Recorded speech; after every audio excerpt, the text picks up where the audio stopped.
Welcome to the Retaliation Realm channel. We hope you enjoy today's story. I always believed that if you worked hard enough, life would eventually reward you. I guess that's what made me, Alara Thompson, top of my class in law school and engaged to the love of my life, Orion. He was everything I thought I wanted: smart, charming, and ambitious. We met in a constitutional law class, and it didn't take long for our study sessions to turn into late-night talks about our future together. Can you believe it, Alara? Just a week, and you'll be Mrs. Alara Richardson, Orion said, his eyes sparkling with excitement as he wrapped his arms around me. I laughed, leaning into his embrace. I still can't believe you convinced me to take your last name, but yes, I can't wait. But beneath the surface of our perfect little world, there were cracks. My mom, Linda, remarried when I was just a toddler, and my stepdad, Greg, was the only father figure I knew. My biological dad, Dr. James Thompson, was a big shot in the medical world, but just a shadow in my life. We talked occasionally, and he sent gifts on my birthdays, but that was it. Mom made it clear she didn't want him around, and I never pushed it. As the wedding day approached, I couldn't help but feel a pang of sadness that he wouldn't be there. "You okay, honey?" my mom asked, noticing my distant look as we went over the seating chart. "Yeah, I wish Dad could be here," I admitted, referring to my biological father. Linda sighed, her expression hardening. "Alara, we've been over this. Your stepfather has been more of a dad to you than James ever was. Let's not ruin your big day by bringing up the past." I nodded, not wanting to argue. It was easier that way. My stepsister Sarah was the complete opposite of me. At 20, she was the wild child, always seeking attention, especially from Greg and Mom. They doted on her, and I often felt like an afterthought. "Are you seriously still moping about Daddy not coming? Grow up, Alara," Sarah chided, rolling her eyes as she walked into the room. "Sarah, that's enough," Linda scolded, but her tone was gentle, almost indulgent. The day before the wedding, the tension was palpable. Orion seemed distant, and Sarah was unusually smug. I tried to shake off the feeling that something was off. "Hey, are you sure you're okay?" I asked Orion as we were setting up the venue. He forced a smile. "Just pre-wedding jitters, babe. Everything's going to be perfect." I wanted to believe him, but something in the pit of my stomach told me otherwise. I wish I had listened to that feeling. The day I had been dreaming of since I was a little girl had finally arrived. The sun was shining, the birds were singing, and everything seemed perfect. I stood in front of the mirror, my wedding dress hugging every curve perfectly. "You look beautiful, Alara," my mom said, her voice soft, a rare moment of tenderness between us. "Thanks, Mom. I just wish Dad could see me," I replied, feeling a familiar ache in my heart. "You have us, Alara." "That's enough," she said, her tone firm as if closing the topic for good. The ceremony was like something out of a fairy tale. I walked down the aisle, my heart pounding with excitement. Orion stood there, looking handsome as ever, but his eyes, they didn't have the usual warmth. I pushed the thought away, convincing myself it was just nerves. As we stood facing each other, the officiant began, "Do you, Orion Richardson, take Alara Thompson to be your lawfully wedded wife?" Before Orion could respond, the doors at the back of the hall burst open. It was Sarah, her eyes wild, her face flushed. "Stop! Stop the wedding!" she yelled, her voice echoing through the silent hall. Everyone turned, stunned. I felt like the ground was slipping away beneath me. "Sarah, what are you doing?" I demanded, my voice shaking. She looked at me, then at Orion, a twisted smile on her face. "I'm pregnant, Alara. And Orion is the father." The room erupted into chaos. My mom and Greg rushed toward Sarah while I stood there, frozen. "Is this true, Orion?" I asked, my voice barely a whisper. Orion wouldn't meet my eyes. I'm sorry, Alara. I didn't mean for this to happen." I felt like I couldn't breathe. The world spun around me. "Sorry? You destroy our future and all you can say is sorry?" I spat, my voice rising. My mom came to me, her expression stern. "Alara, calm down. We need to handle this sensibly." "Calm down," my mom insisted. "Calm down? My fiance cheated on me with my sister, and you want me to calm down?" I couldn't believe her words. "Alara, it's a complicated situation. Orion is a decent man, he wants to take responsibility for the child," Greg added. "A decent man? A decent man doesn't cheat on his fiancée with her sister." I shot back, my anger boiling over. The guests murmured among themselves, some looking at me with pity, others with judgment. I couldn't take it anymore. I ran out of the hall, the sound of my wedding dress tearing as I pushed through the doors. That day, my dream wedding turned into a nightmare. The betrayal by Orion and Sarah was a harsh blow, but the lack of support from my own family was a stab to the heart. It was clear where their loyalties lay, and it wasn't with me. The morning after the wedding never felt surreal. I woke up in my childhood room, the white dress now stained and torn, a painful reminder of the debacle. My phone was overflowing with messages and missed calls, but I ignored them all.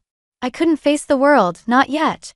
I could hear my mom and Greg talking downstairs, their voices a low hum. I had no desire to join them. The way they had sided with Sarah and Orion was a betrayal. I couldn't digest it. I decided then and there that I needed a fresh start away from all this mess. I picked up my phone and dialed the number I knew by heart but seldom called. "Dad," I said hesitantly when the call connected. "Alara, is everything okay?" His voice was laced with concern. "Dad, the wedding didn't happen. I need to get away from here. Can I come to stay with you?" I asked, my voice breaking. There was a brief pause. "Of course, Alara. Come as soon as you can," he replied, his tone reassuring. Packing was a blur. I threw clothes and essentials into a suitcase, not caring about the order. When I went downstairs with the suitcase in tow, my mom looked up, startled. "Where do you think you're going?" she asked, her tone sharp. "I'm leaving, Mom." "I can't stay here," I said, trying to keep my voice steady. "You can't just run away from your problems, Alara," Greg chimed in, his expression disapproving. "This isn't running away, it's choosing not to stay where I'm not wanted," I countered, my resolve firm. My mom's face softened slightly. "Alara, we're your family. You belong here. You made your choice, Mom. Now I'm making mine," I said, turning towards the door. The drive to my dad's city was long and gave me plenty of time to think. I felt a mix of fear, excitement, and uncertainty. Starting over wasn't going to be easy, but it was necessary. When I arrived, my dad was waiting at the door. "Alara, I'm so sorry about what happened," he said, pulling me into a hug. "Thanks, Dad. I just need to figure things out and start fresh," I replied, grateful for his support. Over the next few days, Dad helped me settle in. He even introduced me to an old friend of his, Mr. Anderson, who ran a prestigious law firm in the city. Alara's an excellent lawyer. She graduated top of her class, Dad boasted during the introduction. Mr. Anderson looked at me, his eyes assessing. "We could use someone like you on our team. Why don't you come in for an interview next week?" I was taken aback by the offer, but managed a grateful smile. "Thank you, Mr. Anderson. I'd like that." As I started to rebuild my life in this new city, I realized that sometimes the worst things in life can lead you to where you truly belong. I was ready to face whatever came my way with a new sense of determination and hope. I had been working at Anderson & Associates for about 6 months when it happened. My life was finally on track, and I was slowly regaining my confidence. That's when Orion Richardson, of all people, walked into the office. I was at my desk, buried in case files. When I heard his all-too-familiar voice, "Good morning, everyone. I'm Orion Richardson, the new associate," my head snapped up and our eyes met. He looked as shocked to see me as I was to see him. The room suddenly felt too small, the air too thick. "What are you doing here?"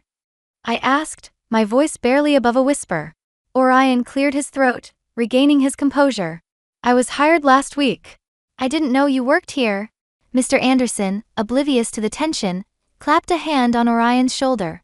"Alara, meet Orion, our new star. You two should get along well, both top of your classes." I forced a smile, feeling like I was going to be sick. "Nice to meet you, Orion," I lied.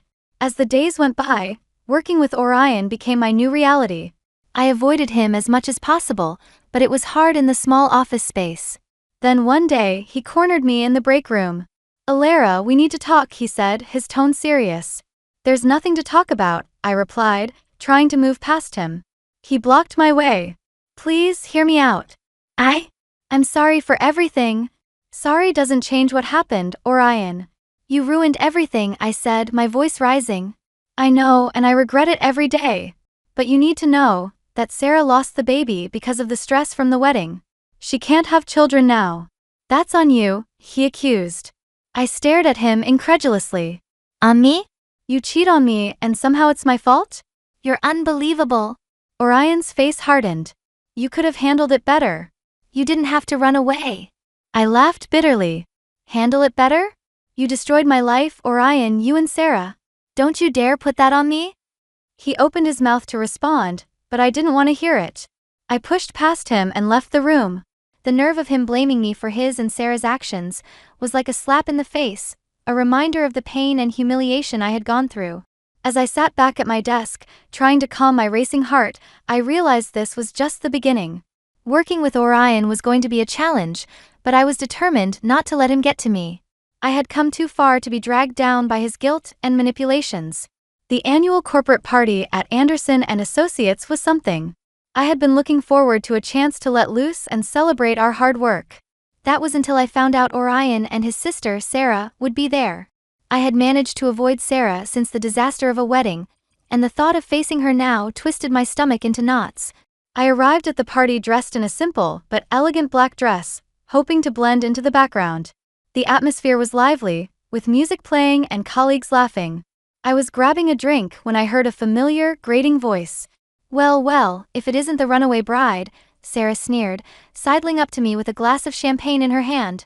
I took a deep breath, trying to keep my composure. "What are you doing here, Sarah?" "Oh, Orion invited me. After all, I am family," she said, her eyes scanning me up and down. I clenched my jaw. "I'm not going to let you ruin this night for me," I said. Sarah laughed, a cruel, mocking sound. "I already ruined your life, didn't I? Or should I say, you ruined it yourself with your little tantrum?" Before I could respond, Orion joined us, his expression tense. "Sarah, let's not do this here." "Oh, come on, Orion. Let's see if Alara can handle the truth for once," Sarah taunted. Orion turned to me, his eyes cold. "You should leave, Alara. You're not wanted here." I stared at him in disbelief. "You can't be serious. This is my workplace. I have every right to be here." Sarah smirked. "Look at you, playing the victim as always. You're pathetic, Alara."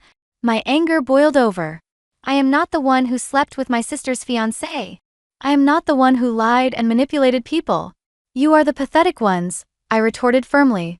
Orion stepped closer, his voice a low growl. "You need to watch your mouth, Alara. You're walking on thin ice," he warned. I met his gaze unflinching. "I'm not afraid of you, Orion, or my twisted sister." Just then, Mr. Anderson appeared, sensing the tension.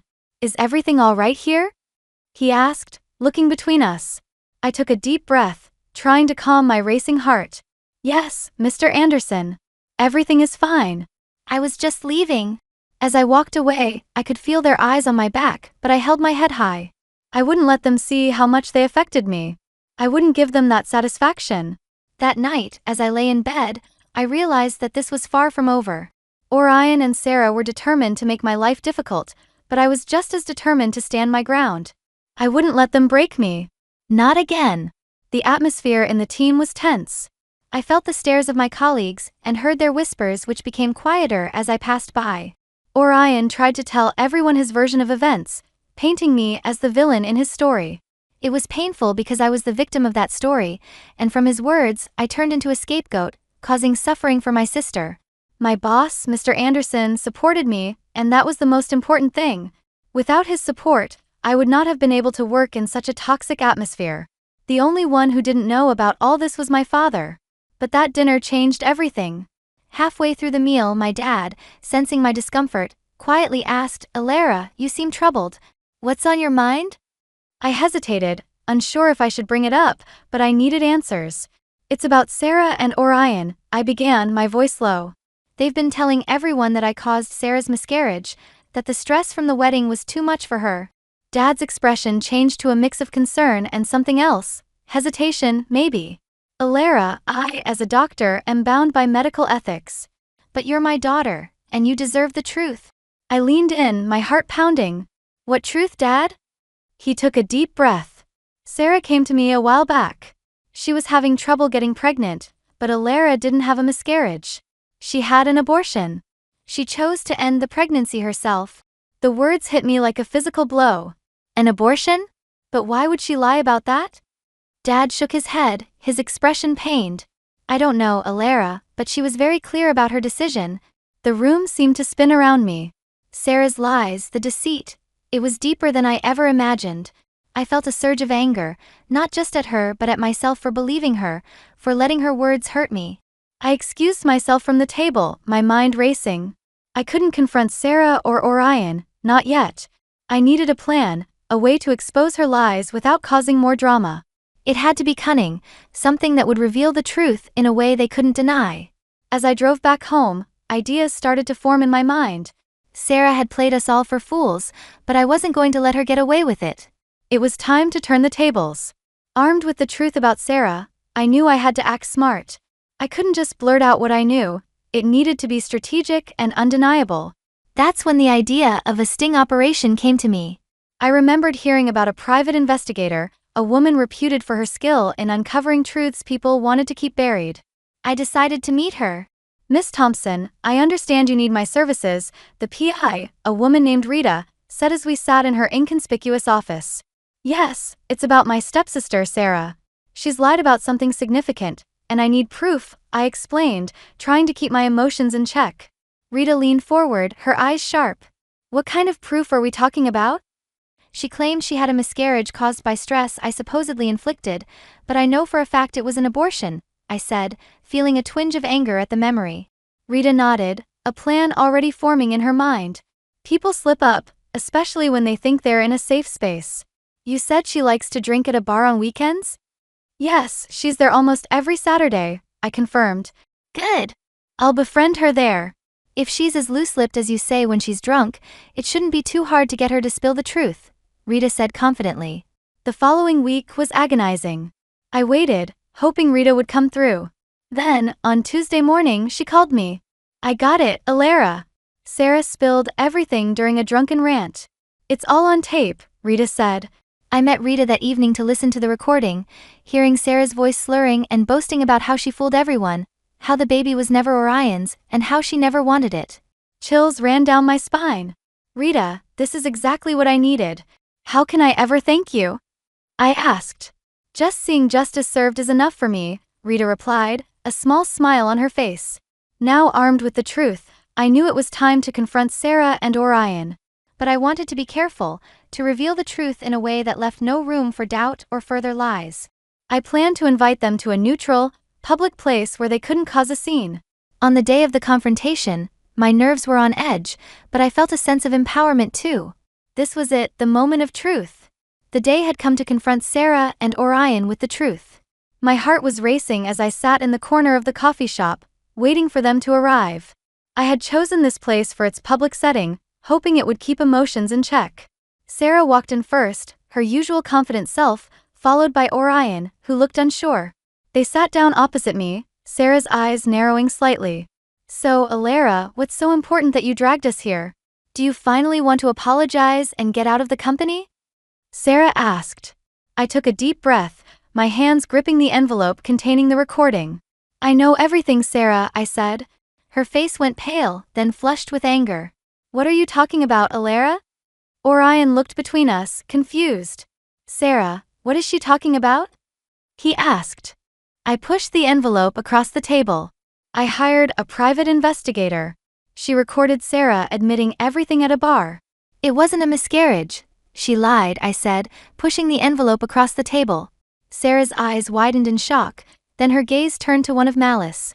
Orion cut her off, his voice shaking. "Is it true, Sarah? Did you lie to me?" Sarah opened and closed her mouth, looking like a fish out of water. Finally, she slumped back in her chair defeated. "Yes, it's true. I had an abortion. The baby wasn't yours." Orion looked like he had been punched in the gut. He turned to me. "Alara, I'm so sorry. I didn't know. I'll file for divorce and maybe we—" I looked at him, feeling a strange sense of detachment. "Your apology doesn't change what happened, Orion. But at least now you know the truth." Sarah stood up abruptly, her chair screeching against the floor. "This isn't over, Alara. You'll regret this." But I didn't feel scared. For the first time in a long time, I felt in control. "The truth is out, Sarah. There's nothing left to hide." As they left the coffee shop, keeping their distance from each other, I remained seated, feeling a weight lift off my shoulders. It was finally over. The lies, the deceit, the pain.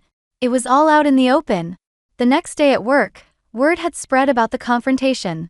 Colleagues who had once looked at me with pity and contempt now greeted me with respect. Mr. Anderson called me into his office, a look of concern on his face. "Alara," he began, "I heard about what happened. Are you okay?" Mr. Anderson asked, genuine worry in his tone. I smiled, feeling a sense of peace. "Yes, Mr. Anderson. I'm more than okay. I'm free." As I walked back to my desk, I felt a new sense of purpose. I had faced my demons, and I had come out stronger. My past no longer defined me. I was ready to move on, to build a future on my terms. Thank you for being with us and listening until the end. If you found it interesting, please subscribe, give us a like, and leave your comments. We'll see you on the Retaliation Realm channel.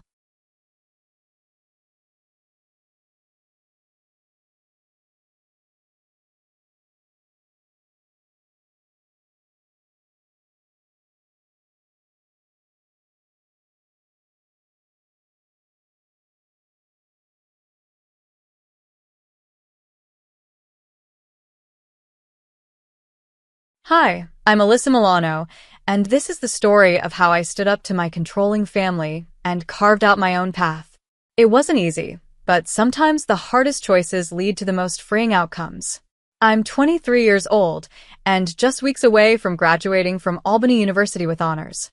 On paper, I'm everything a family like mine could ever hope for: smart, accomplished, poised. The golden child, as they like to call me. Sounds perfect, right? But let me tell you a little secret: being perfect is exhausting. Alyssa, darling, straighten your posture. A Milano always stands tall. My grandmother Mia's sharp voice cuts through the silence as I step into the family mansion. It doesn't matter how quietly I try to sneak in, she always notices. Sometimes, I'm convinced the woman has eyes in the back of her head. "Yes, grandmother," I reply, forcing a smile that feels more like a grimace. It's not that I don't love my family. I do. But my grandmother? She's an unstoppable force of nature. She walks like a queen and talks like a general, her words sharp enough to pierce through anyone's confidence. Mother, Alyssa's posture is fine. She's not attending a debutante ball. My dad, Raphael, says, trying to lighten the mood with a half-hearted chuckle. "Raphael, please." Grandmother snaps without missing a beat. "I'm merely ensuring our family's reputation remains intact." A Milano never slouches. I shoot a look at my mom, Rosalie, who offers me a quiet, reassuring nod. It's her silent way of saying, "I've got your back," but with Grandmother Mia, that's easier said than done. Later that evening, I escape to my room and flop onto my bed. My phone buzzes, and a smile spreads across my face. It's Paul, my secret boyfriend. "You won't believe what my grandmother said today," I type, rolling my eyes just at the thought of it. 2 moments later, he replies. "Let me guess. Something about the Milano family reputation?" I chuckle out loud. Bingo. Sometimes I think she's trademarked that phrase. Paul texts back almost instantly. "Well, my grandmother Haley had some choice words about the Milanos today, too. When will this feud end?" Ah, yes. The infamous Milano-Leary family feud. It's like Romeo and Juliet, except with more designer handbags and fewer tragic love poems. You see, Paul's grandmother, Haley Leary, is Grandmother Mia's lifelong rival. Apparently, this all started decades ago over a disagreement about which family deserved the spotlight at a charity gala. Ridiculous, right? But here we are, generations later, still trapped in their rivalry. "Alyssa, come down for dinner," my mom calls from downstairs. I sigh, quickly deleting my messages with Paul, because, trust me, if Grandmother Mia ever found out I was dating a Leary, it would be a scandal of epic proportions. The dining room is grand, as always, a polished mahogany table that's probably older than me, crystal chandeliers that look like they belong in a palace, and an air of tension that hangs heavy no matter how fancy the setting. "Did you hear about Haley Leary's latest charity event?" Grandmother Mia sneers, her disapproval as sharp as ever. As if throwing money around makes up for her lack of class. "Here we go again. My family's drama could fill an entire season of a reality TV show. I chew my food quietly, letting their voices blur into background noise as I zone out, dreaming of a life far away from this. You see, for as long as I can remember, my path has always been paved for me. I've been told what to wear, how to speak, where to go, and who to associate with. The Milano name comes with prestige, but it also comes with invisible shackles. But here's the thing. I'm not just a Milano. I'm Alyssa. I have my own dreams, my own goals, and yes, my own love, even if it's with someone my family would never approve of. Paul sees me for who I am, not for the title I carry, and that means everything. Over the next few days, I find myself at a crossroads. Graduation is so close I can taste it, and with it comes a choice. Do I continue down the path my family expects me to take, polished, perfect, and suffocated? Or do I step off this gilded road and find my own way, even if it means disappointing the people I care about? For the first time in my life, I feel brave enough to ask myself, what does Alyssa Milano want? It's a question that will change everything. This is my story. The story of how I stopped being the golden child and started being me. I bite my tongue, resisting the urge to defend Paul's family. Instead, I focus on my plate, pushing around the organic kale salad that's sitting untouched in front of me.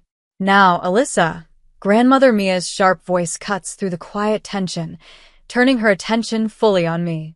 Have you given any thought to which law firm you'll be interning at this summer? I've spoken to Aiden Gillen, and he's more than willing to put in a good word for you at his son's firm. I pause, my heart racing, but I gather every ounce of courage I can muster. Actually, Grandmother, I begin, my voice shaky but determined. I've been thinking about taking a different path after graduation.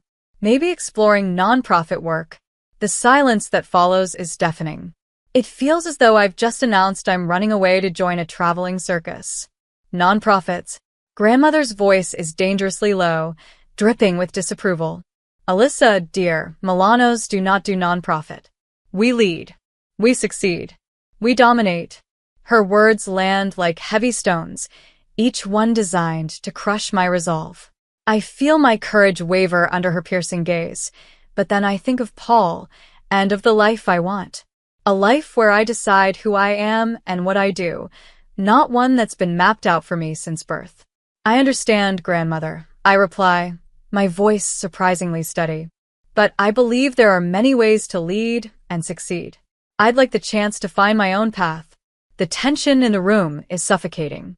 My parents exchange worried glances, caught between wanting to support me and fearing the consequences of standing up to Grandmother Mia.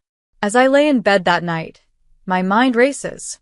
I know I'm walking a fine line between the life that's expected of me and the one I actually want. But for the first time, I feel ready. Ready to stand up for myself, no matter the consequences. The next day, the Chili's Grill and Bar is a whirlwind of activity.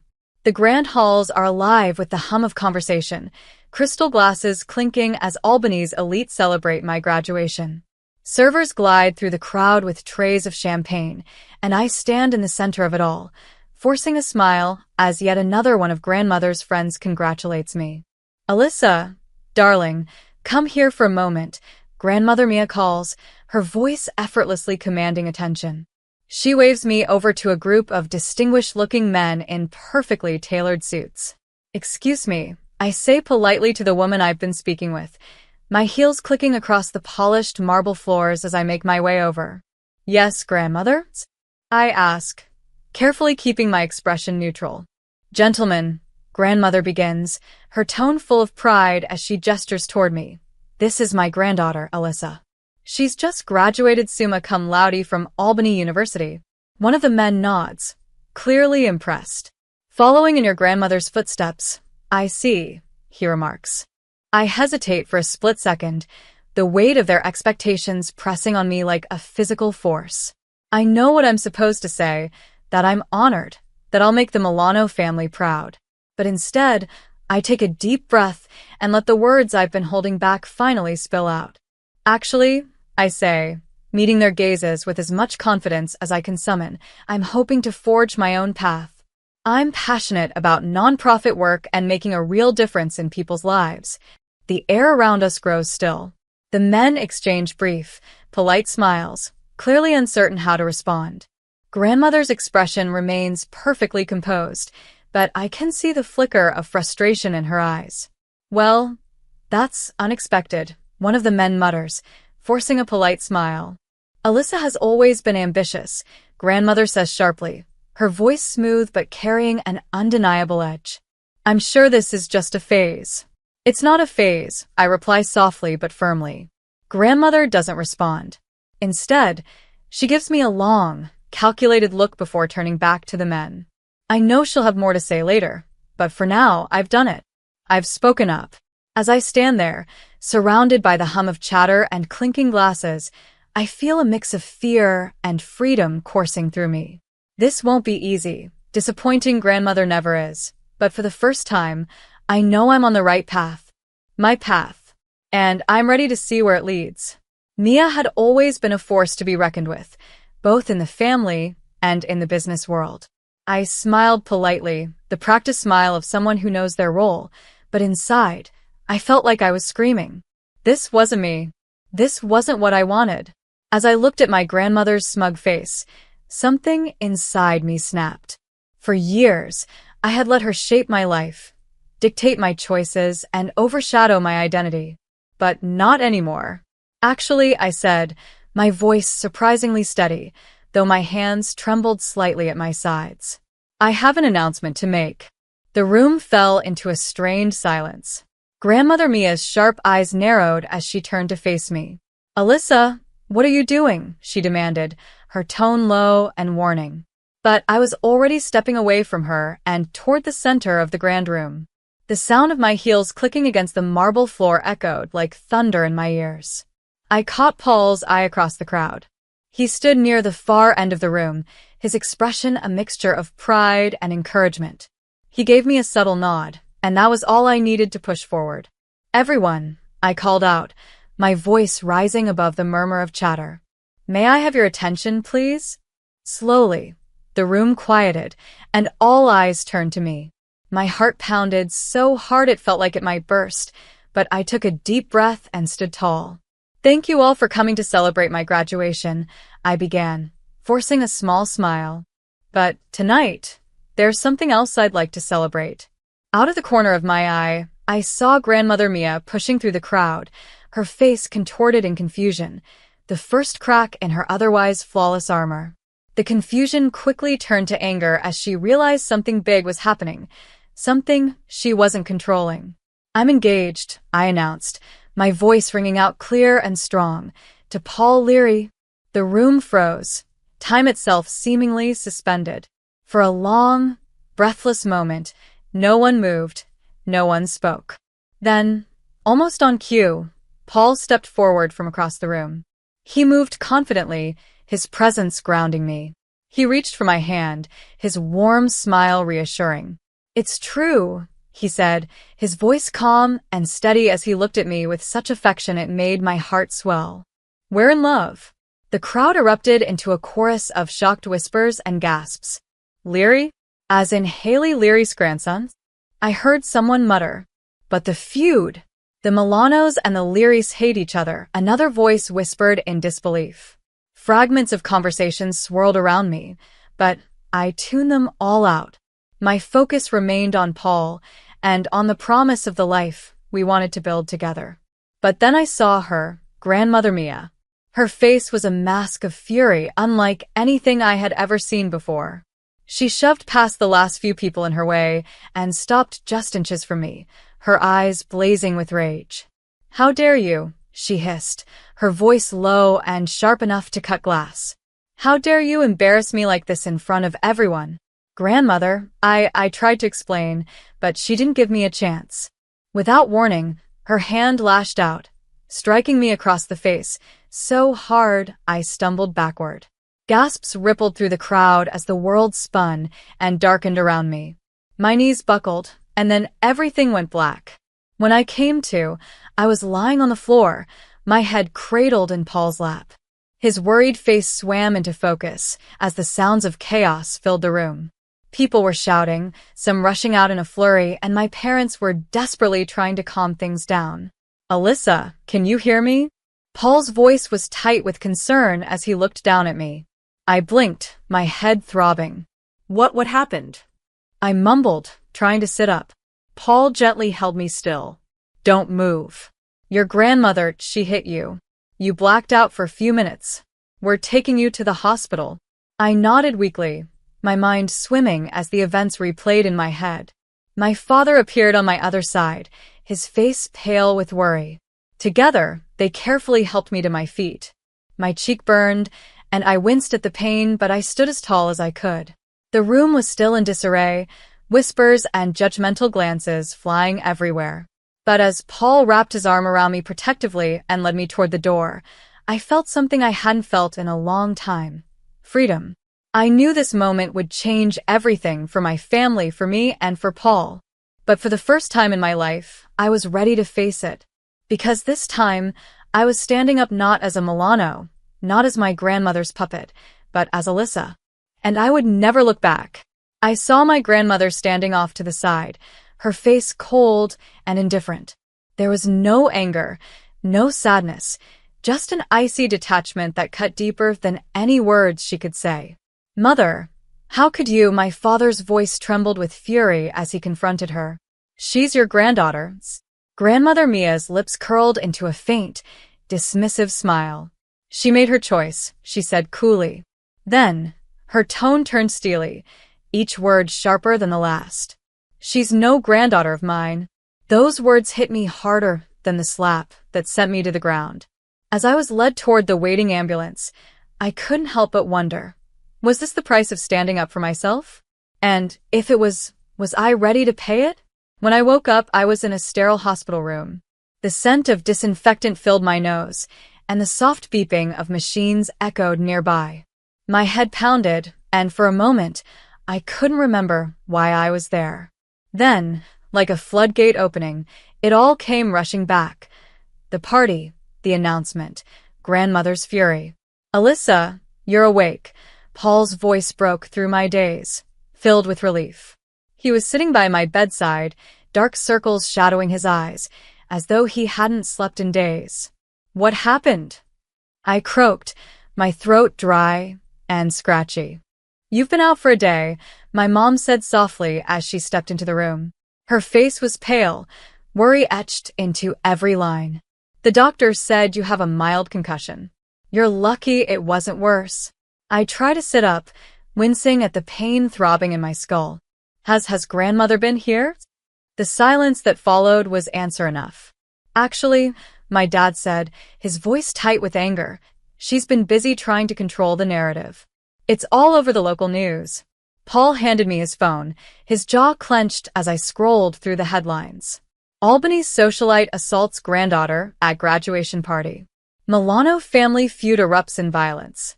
Engagement announcement leads to hospital visit. "Oh God," I whispered, nausea rising in my throat as the reality of the situation sank in.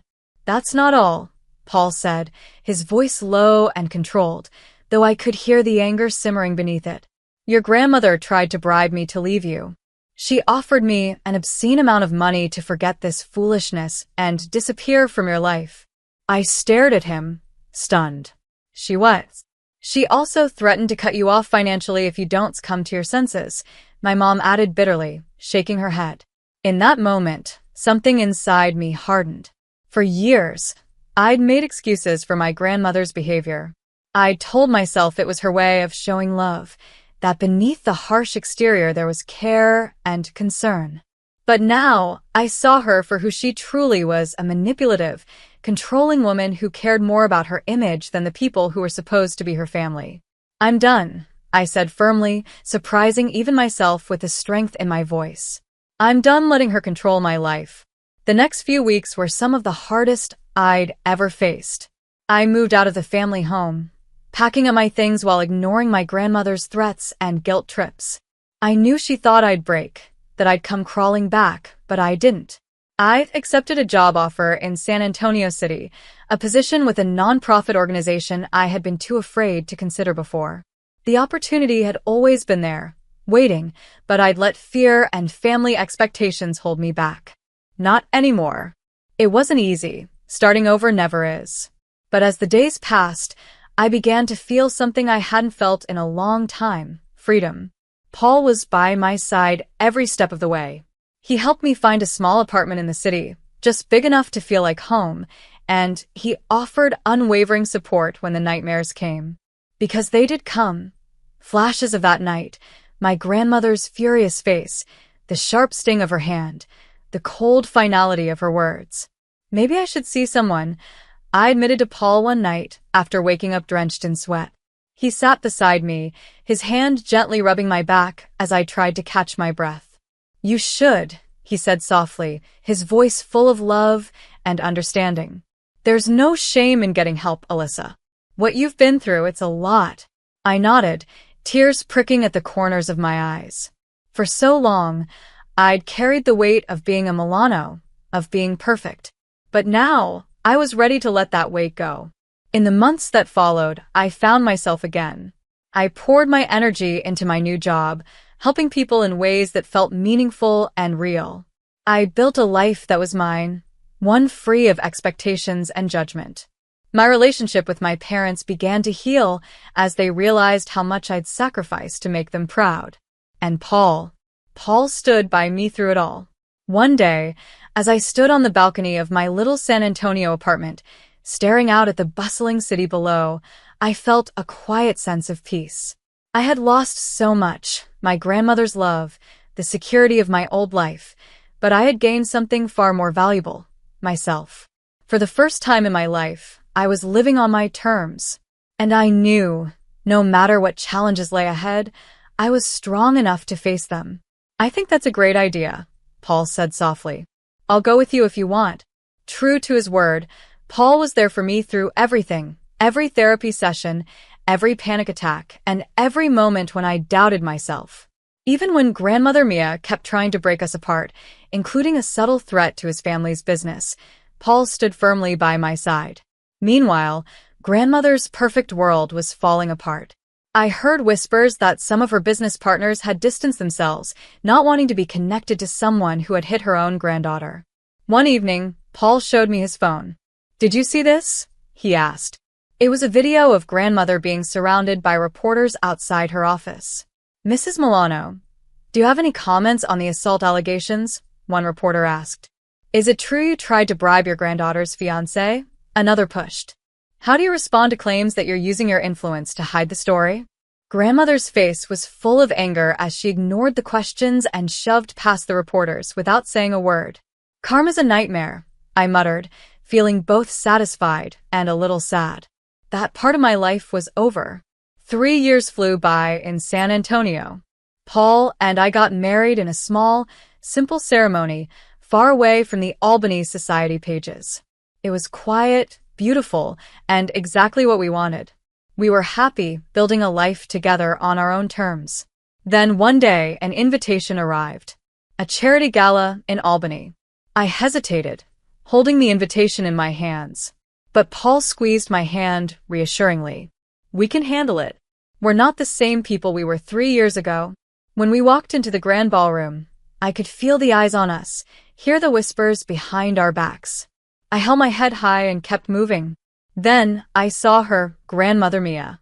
She was standing alone by the bar, looking smaller, less intimidating than I remembered.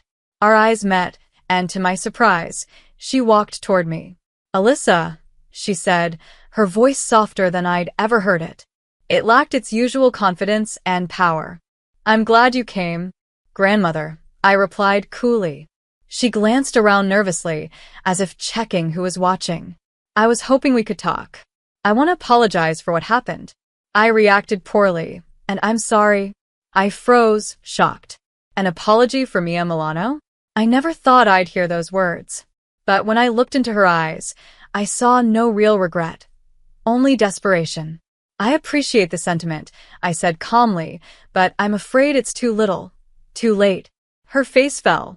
"But we're family," she said quickly, almost pleading. "Surely we can move past this." I shook my head, my voice steady. "Some actions are unforgivable, Grandmother. That night, you showed me exactly who you are. And I believe you." Her shoulders slumped, and for the first time, she looked truly defeated. As we stood there, I began to learn just how far she'd fallen. Her company had lost major contracts. Several employees had come forward with lawsuits, accusing her of years of mistreatment and abuse. Her social circle, the very people she once ruled over, had abandoned her. Many of them had even sided with Haley Leary, her lifelong rival. Grandmother Mia, once untouchable, was now alone. As I turned to leave, Paul took my hand, and we walked away together. I felt lighter than I had in years. I realized then that I wasn't angry anymore. I wasn't sad, either. I was free. And for me, that was enough. "I've lost everything," she said, her voice shaking slightly, though the anger I knew so well was still there. "And for what? Because you couldn't follow the plan I had for you." There it was. The mask slipped, and the same old Mia showed herself again. "No, grandmother," I replied, keeping my voice calm and steady. "You lost everything because of your own actions, your cruelty, your need to control everyone, and your refusal to see people as anything more than pawns in your game. Those were your choices, and now you're dealing with the consequences." She stared at me, speechless for once. I took a breath and continued. "I've moved on," I told her firmly. "I'm happy. I'm successful. And I'm surrounded by people who truly care about me. I don't need you or your approval anymore." With that, I turned and walked away. I didn't look back. Mia Milano was left standing there alone, a shadow of the powerful woman she once was, a relic of a world that no longer existed. What do you think? Is there a point where family toxicity becomes unforgivable? At what moment in the story would you have walked away from Mia? Or do you think everyone deserves another chance? Share your thoughts in the comments below. Your perspective could help others going through similar situations. Welcome to the Retaliation Realm channel. We hope you enjoy today's story. I'm Serena, 25 years old, and I tend to keep to myself. Even though I have a job or study, my family might think I don't because I don't talk about it much, especially my brother, Lucas. How did I end up like this? Well, it all goes back to my time in middle school when I started feeling like I couldn't trust people. It's not just one thing that caused it, but mostly because I felt ignored. I guess people didn't find me interesting because I was always into machines. I've always enjoyed messing around with computers, and I was pretty good at it, which helped out at home. But then my school grades dropped because I spent more time with computers than with friends, and my parents got worried. When I finished elementary school, my parents started telling me off, saying, "Stop spending so much time with those machines." During middle school, as my parents kept scolding me, I started feeling like I shouldn't pursue my interests. So whenever I had free time from school, I'd hide in my room to avoid my parents, cutting off contact with the outside world. This made more people think I was strange or risky, and I started feeling isolated even at school. The only person who supported me was my Lucas Keith. He always knew how to cheer me up and keep me going. With his help, I finished school, but I didn't go to high school. Instead, I did computer jobs from home. When I was about 16, I got a part-time job, and with the money I earned, I bought old computers to take apart and rebuild from scratch just the way I liked. My hobby became a business opportunity, and by the time I hit 20, I was making and selling computers. Soon, I started my own business offering affordable computers and became quite well known. By turning 25, I had made a decent amount of money. I even started contributing $2,500 to my parents' household each month and still had money left over. Even though I tried explaining my job to my parents, they didn't quite understand. After a few arguments, they decided that as long as I could support myself, they didn't mind what I did. This meant they stopped interfering, and I could live as I pleased at home. But my Lucas still didn't think much of me. My Lucas used to be my ally, the one who understood me best when I was in school. He was kind, but maybe he got tired of his sister who was still at her parents' house tinkering with machines even after turning 20. Over time, he started treating me harshly whenever he saw me. Since I didn't keep quiet about it, we had more conflicts, and now we're not on good terms. Things got even worse after Lucas got married. His wife, whom he had known since high school, never really liked me. After hearing about me from Lucas, she didn't want to be my sister-in-law and seemed to influence Lucas against me. Because of this ongoing situation, I became known as the troublemaker at home. Even though I stayed in my room most of the time, I felt my heart breaking from all the hostility directed at me, which was different from my parents' concerned words.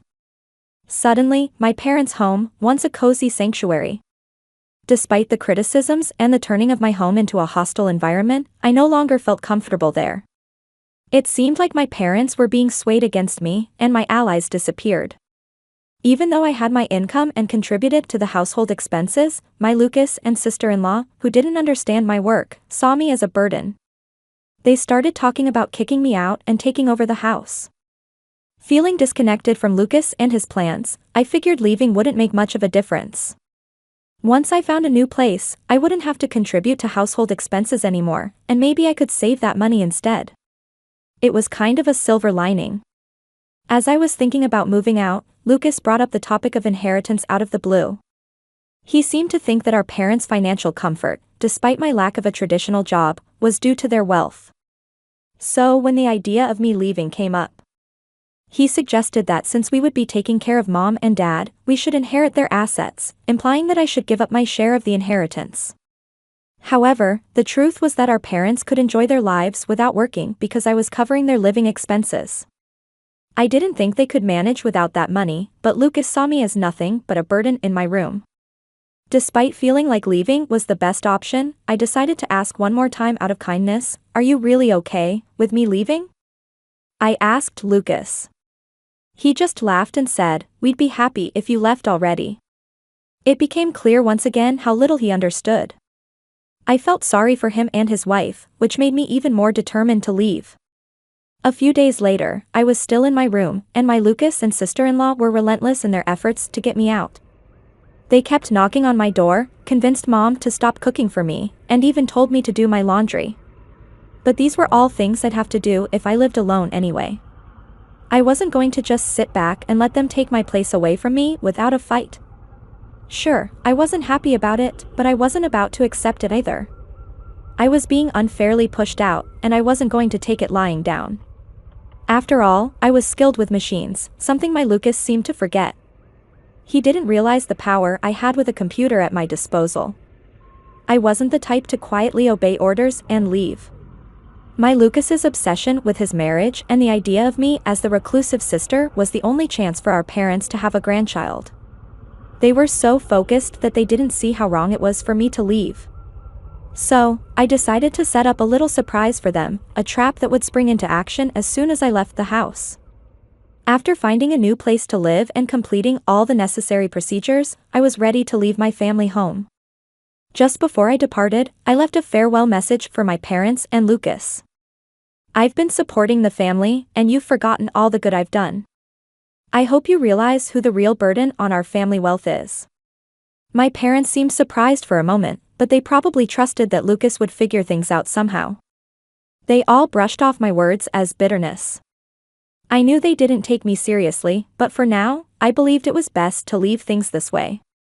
So, I left the house.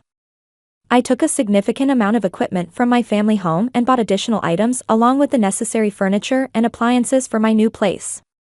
I set up my new place just the way I wanted it, decorating it with my favorite style and creating a cozy atmosphere. It turned out to be a perfect environment for me to work in, and surprisingly, living alone wasn't as intimidating as I thought it would be. I wished I had made the move sooner. The people in the neighborhood were friendly, and life was comfortable. Since leaving my family home and taking care of everything on my own, I've been enjoying myself, trying out new experiences while reveling in my newfound independence. I wondered how things were going back at my family home, especially since they lost my financial support. Then, out of the blue, my mother called. "Hey, Serena, did you do something to our machines?" she asked. "What do you mean?" I replied, puzzled. "There's something wrong with the computers and electronics," she said. "I have no idea about that," I responded, still puzzled. I used to help out for free because we're family, but since you treated me poorly and kicked me out, even though you're my parents, you'll have to pay the regular price. What? That's pretty greedy. We're your parents. Can't you give us a discount? They responded. Well, I prefer giving discounts to my friends. Unlike you, they treat me well, I countered. Fine, you're so cheap, they grumbled internally. I sighed with relief that another trap hadn't been triggered and dealt with the situation calmly. But my mother didn't seem to appreciate my response. She abruptly hung up, behaving like a sulking child. She even sent a spiteful email implying that people like me lost friends. It made me question who was acting like the mature one. Frankly, it seemed self-centered if not downright selfish. As for what I did to the family computer, I simply restored all the adjustments I had previously made for free back to their original settings. To someone unfamiliar, it might seem like the computer malfunctioned on its own. When I suggested they contact the company for repairs as an individual, they got upset. But I expected as much, so I let it go. 6 months after leaving home and settling into my new life, my father called me. I hate to ask, but can you lend me some money, he said. What do you mean, lend you money? I responded. Your Lucas and his wife have been spending recklessly. They think we're rich, and they keep complaining, asking for money to buy this or go there, he explained. I have no idea about any of this. Why do you always come to me with everything? I've heard of daughters who live alone sending money home, but parents asking their children for money? Shouldn't it be the other way around, out of generosity, I questioned. It's not that simple, he replied. Well, even $500 would help, he added. I'm not giving you anything. I won't lend you money either. I have no intention of financially supporting you anymore, I firmly stated. Of course, I'll work on your machines if you pay for my services, I replied calmly. You've become stingy, they retorted. I guess Mom was right about you, they went on, complaining about my unemployed years. But I didn't let it bother me, I just ended the call. My father didn't send any emails, but he started calling me multiple times a day, which I found annoying. What troublesome parents I have, I thought to myself. A few days later, my Lucas, sounding desperate, called me. When I asked why they kept contacting me, he asked, do you know why our family was wealthy? It seemed like he suspected their financial situation had worsened since I moved out. But it was too late. My current home was my sanctuary. My work and life were all centered around this house, and I had no intention of leaving it again. Could it be that our family's wealth came from the $2,500 I was contributing each month? I pondered. I didn't have to give that much, but I felt grateful for my upbringing, so I willingly contributed more. But why would I continue supporting a home that kicked me out? It didn't make sense. That's when Mom and Dad's finances took a hit, and Lucas realized. I'm sorry, but even if you asked me to come back, I have no intention of doing so, I replied firmly. I understand now that what happened was wrong. I'm sorry, but it's too late to apologize. I have no plans to have any involvement with you in the future. Please don't call me anymore. Hey, wait. Lucas protested, but I ended the call. When I left home, I made a vow never to be drawn back into their drama. Forgiving them wasn't something I could do easily. I decided to cancel my cell phone contract to avoid the constant calls. 5 years have passed since then, and I've moved on. I got married and started a new chapter in my life. My partner is in the same line of work as me, so he understands my lifestyle and helps out with household chores. Although I thought about reaching out to my parents, since they're family, I felt it was too late. I hadn't made any attempts to reconnect. However, my husband expressed an interest in meeting my parents and learning about their current situation to gain insight. I hired a detective to investigate. What we discovered was shocking. My parents, desperate to maintain their lifestyle and keep Lucas and his wife tied to the family home, had accrued amount of debt from various lenders with no hope of repayment. The debt continued to grow with accumulating interest, leaving them in a dire situation. The debt for my parents alone exceeded $100,000, and their house had been used as collateral. Now, where our family home once stood, there is only an empty lot. Although I felt a twinge of sadness due to my sentimental attachment to our family home, I couldn't help but think that my parents were facing the consequences of their actions. I decided to look into Lucas's current situation. It appeared that Lucas had suggested a divorce due to his wife's extravagant spending habits, but she vehemently opposed the idea. They were now embroiled in a drawn-out divorce lawsuit, which was draining both their time and finances. His wife had hired a lawyer and was resisting the divorce, refusing to let go of Lucas, leaving them at an impasse. Despite rumors, Lucas and his wife hadn't yet had children. To confirm, I sent the detective to the hospital where they were being treated. It turned out my Lucas was indeed infertile, nearly incapable of producing sperm, making natural conception highly unlikely. My parents, who had pinned their hopes on having grandchildren from Lucas and his wife. The disappointing truth unraveled further as my parents, facing financial strain, ended their cohabitation. The family home had to be sold to settle the debt, marking the sad state of my family. This distressing reality became apparent after a cursory investigation. It was evident that engaging with them in this condition wouldn't be beneficial for me or my husband. Now, I have a loving husband, 4 children, and a dog. We've purchased a spacious home and are living the life my family once dreamed of. If they were aware of our situation, they might try to exploit it, which I couldn't bear. As soon as I learned about this, I went to the local office and arranged for my personal information to be accessible only through formal disclosure requests. I made a conscious effort to keep my distance from them and asked my husband not to engage with them regarding our marriage. Although he seemed disappointed at first, after explaining the situation, he understood and hasn't brought it up since. I hope that once things settle down at my family home and a time for reconciliation arrives, I can rebuild a relationship with my parents and Lucas. Thank you for being with us and listening until the end. If you found it interesting, please subscribe, give us a like, and leave your comments. We'll see you on the Retaliation Realm channel.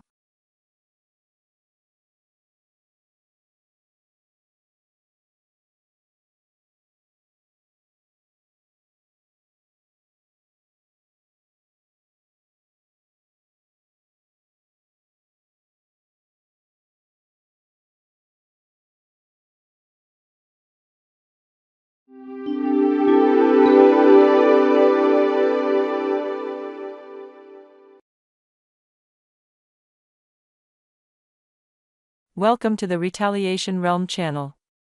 We hope you enjoy today's story. The soft hum of the air conditioning in my office was a stark contrast to the storm of thoughts swirling in my mind.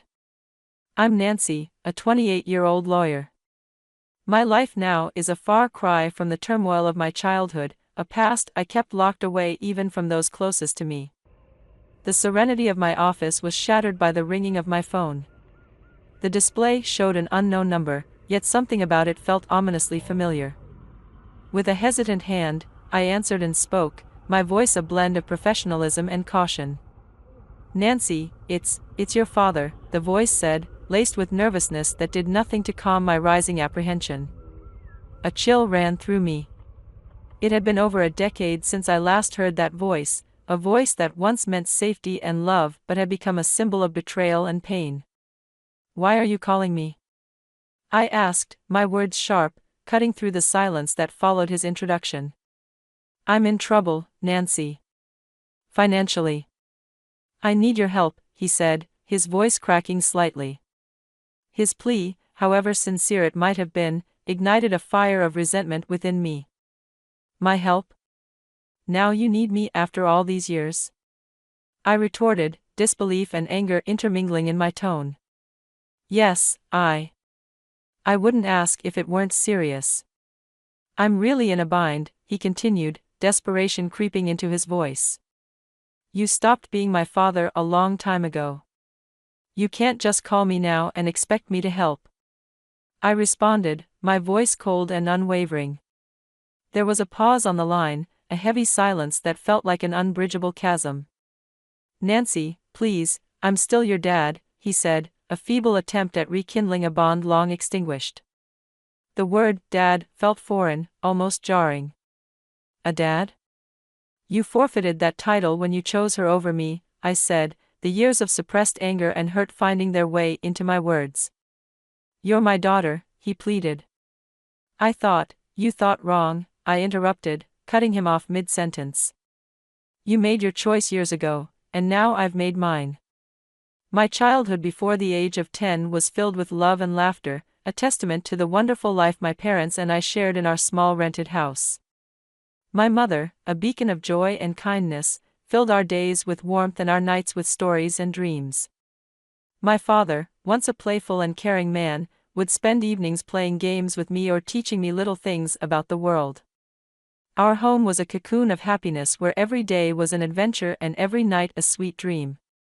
But our blissful life came to an abrupt halt with my mother's untimely death. The house that once echoed with laughter and love turned into a silent mausoleum of memories. I remember walking through the rooms, each corner a stark reminder of her absence. The loss was unbearable, not just for me but for my father too, who had lost the love of his life. However, the depth of his grief seemed to diminish quickly, much to my confusion and dismay, within just a few months. He brought home Marissa, a woman who was to play a significant role in our lives. I recall the day he introduced her, a day that marked the end of my cherished childhood. Nancy, this is Marissa. She's going to be staying with us, my father announced one evening, his voice devoid of the warmth I was so accustomed to. I looked up at her, searching for a hint of motherly warmth or friendliness, but found none. Her presence was imposing, her gaze cold and calculating. From the very first moment, I sensed a change in the air, a shift that filled me with an unexplainable sense of dread. "Hello, Nancy," Marissa said, her voice smooth yet devoid of genuine emotion. Her smile, rather than comforting, seemed to hide something sinister beneath its surface. In the days that followed, the house felt different, as if the walls themselves were recoiling from her presence. The cheerful memories of the past seemed to fade, replaced by a lingering unease that settled in every corner. I remember looking at Marissa, trying to find something redeeming or kind about her, but her every look and every gesture seemed to be laced with unspoken animosity. It was clear that she wasn't here to fill the void my mother had left but to weave a new narrative, one in which I was an unwelcome part. As I watched her move around our home, a home that once felt safe and happy, I couldn't help but feel that her arrival was the beginning of something ominous. The way she looked at me with eyes that seemed to hide more than they revealed, did not bode well for the future. The days following Marissa's arrival were like walking through a nightmare that I couldn't wake up from. The house, once filled with my mother's laughter and love, now felt cold and unwelcoming. Marissa's presence cast a shadow over everything, turning even the simplest daily routines into a series of struggles. One morning, as I sat down for breakfast, I noticed my food tasted unusually salty. "Marissa, did you put too much salt in this?" I asked, my voice hesitant. "Oh, did I? It must have been a mistake." "Just eat it, Nancy." "Don't be so picky," she replied, her tone dismissive, almost mocking. The incidents grew more frequent and spiteful. I remember finding my clothes ruined after laundry. "Marissa, my clothes are all faded. What happened?" I asked one day, holding up my once favorite dress, now discolored and unwearable. She glanced at it and shrugged nonchalantly. "Maybe the washing machine is acting up. Or perhaps it's time you stop wearing such childish clothes." I felt a surge of frustration but knew arguing would only make things worse. Feeling helpless, I turned to my father, hoping he would see through her facade. "Dad, Marissa is ruining my things. She's always mean to me," I said one evening, my voice trembling with a mix of anger and sadness. My father's reaction was far from what I had hoped for.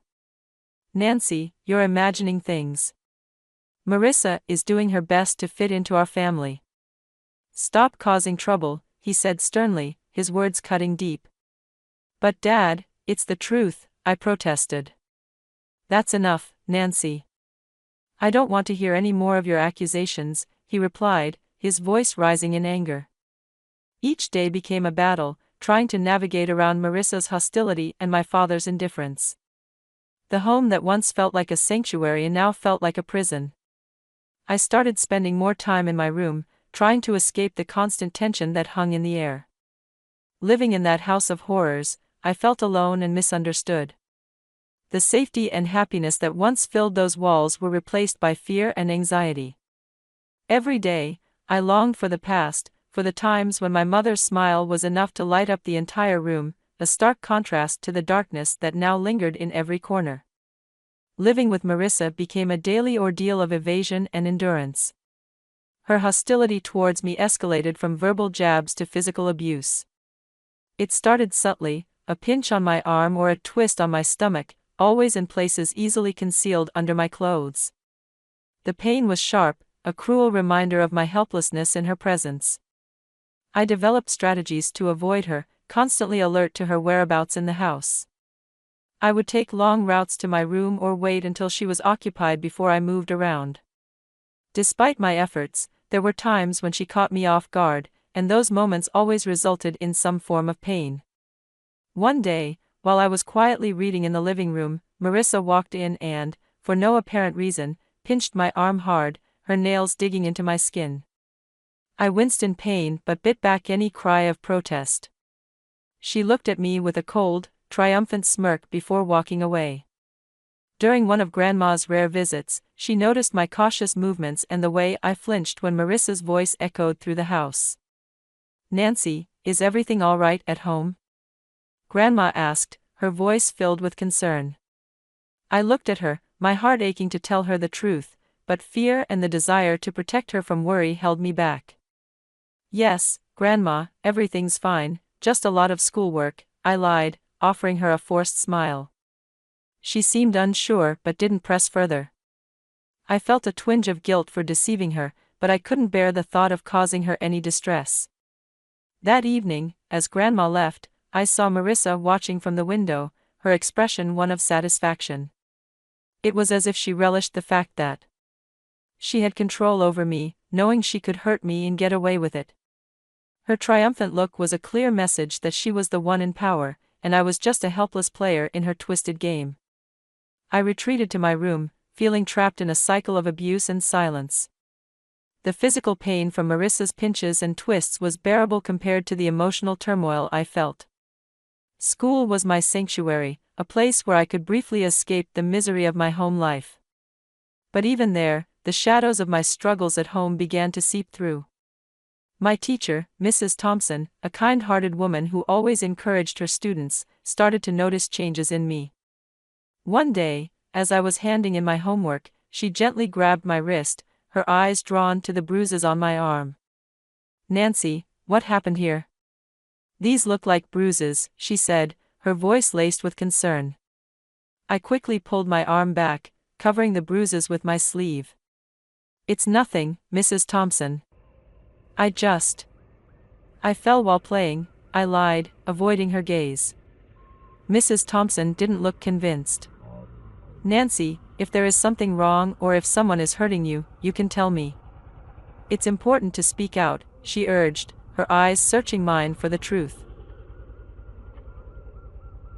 I wanted to confide in her, to tell her everything about Marissa and how I lived in constant fear, but the words wouldn't come. Instead, I forced a smile. "Mrs. Thompson, I'm fine. It was just a silly accident," I said, giving her a reassuring nod. Walking home that day, Mrs. Thompson's words echoed in my mind. I felt a mix of gratitude for her concern and a deep sense of loneliness from carrying my burdens alone. The thought of revealing the truth about my life at home was terrifying. I feared the consequences, what Marissa might do if she found out. That night at dinner, I was quiet, lost in thought about Mrs. Thompson's offer to help. Marissa noticed my silence. "Why so quiet tonight, Nancy? Cat got your tongue?" she asked in a mocking tone. I just shook my head and continued eating, trying to make myself as small and unnoticeable as possible. After dinner, as I lay in bed, the reality of my situation felt more overwhelming than ever. Mrs. Thompson's concern had shown me that people did care, yet the fear of revealing the truth kept me silent. I was caught between the desperation to tell someone and the fear of Marissa's retaliation, a balancing act that I navigated every day. The day my teacher, Mrs. Thompson, decided to involve my father was filled with anxiety and dread for me. I sat in the principal's office, fidgeting nervously, my mind racing with fear about how my father would react. When he finally arrived, his face was stern, his eyes betraying a mix of irritation and embarrassment. "What's this about, Nancy? Why am I being called to your school like this?" he demanded, his voice sharp. I glanced at Mrs. Thompson, seeking a semblance of support. Swallowing hard, I tried to find my voice. "Dad, Mrs. Thompson saw. She saw the bruises," I stammered, feeling the weight of his gaze on me. Before I could explain further, he interrupted, his anger palpable. "Bruises? What are you talking about? Are you making up stories again?" Mrs. Thompson stepped in, her tone firm yet calm. "Mr. Smith, I'm concerned about Nancy's well-being. The bruises on her arm don't seem accidental. We need to address this." My father's face turned a shade darker with anger. "She's perfectly safe at home, Nancy. Are you spreading lies about our family?" He turned towards me, his disappointment clear. The tears I had been holding back started to spill. "It's not lies, Dad, Marissa. She's been hurting me," I managed to get out, the truth finally surfacing. His reaction was one of total disbelief. "Marissa, that's ridiculous. She's been nothing but kind to you. I won't have you slandering her with these accusations." "But Dad, it's the truth," I cried out, desperate for him to believe me. He stood up abruptly. "Enough of this. Tell Mrs. Thompson you made it all up." Obediently, I turned to the teacher and repeated his words. She nodded back and didn't say anything. Upon reaching home, without another word, he locked me in my room. Through the door, I could hear Marissa's voice, dripping with false concern. "I told you she's just seeking attention," she said. I sat on my bed, feeling a profound sense of isolation and despair. The one person I thought I could always count on had turned his back on me. The walls of my room, which had once felt like my personal haven, now felt like the walls of a prison. I lay there, thinking about everything that had happened. The pain of the physical abuse was nothing compared to the emotional torment of being disbelieved and punished by my father. It was a harsh realization that the person who was supposed to protect and love me unconditionally was now the source of my deepest pain. The days following my confinement in my room were some of the darkest I had ever experienced. Trapped and feeling utterly alone, I realized that my only hope lay in my grandmother, my father's mother.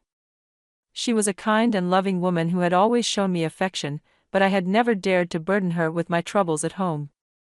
One evening, when I was sure Marissa and my father were occupied, I mustered the courage to call my grandmother. My hands were shaking as I dialed her number. "Hello?" Her familiar warm voice came through the phone.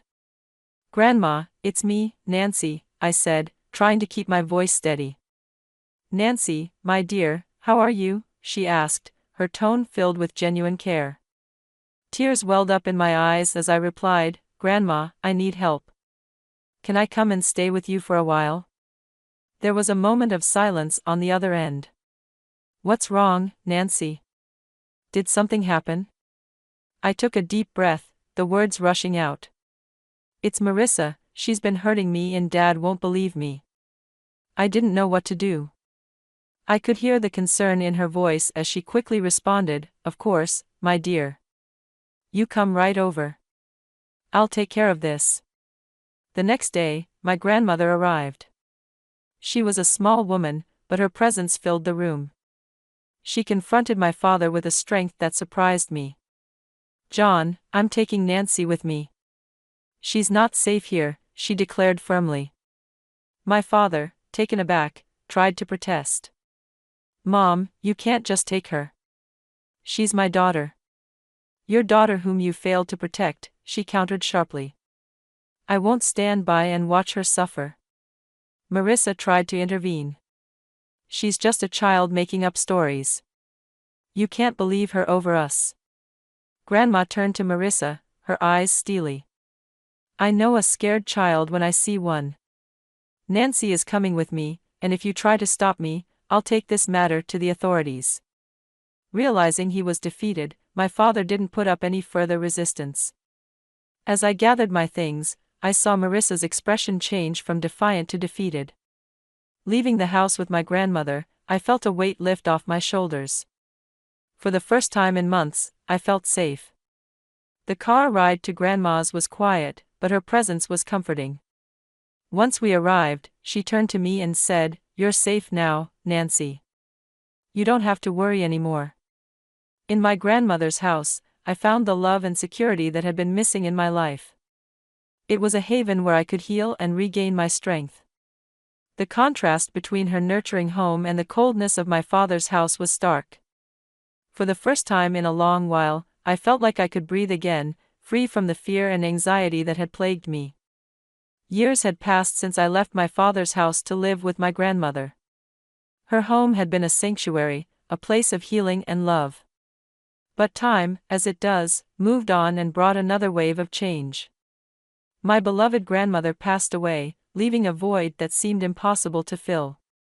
At the funeral, my father and Marissa showed up, their faces a mix of faint sorrow and poorly disguised eagerness. It was clear they were more interested in what they might gain from her passing than mourning her loss. After the funeral, as we gathered at my grandmother's house, Marissa wasted no time. "Well, Nancy, I suppose you'll be finding a new place to live now. This house and everything in it belong to your father now," she said, her voice tinged with barely concealed glee. My father nodded in agreement, his eyes scanning the room as if already planning what to do with the house. I couldn't help but smile, an action that seemed to confuse them. "That's where you're wrong," I said, the confidence in my voice taking them by surprise. "What do you mean?" my father asked, his expression shifting to one of confusion. I took a deep breath, savoring the moment. "Grandma left a will.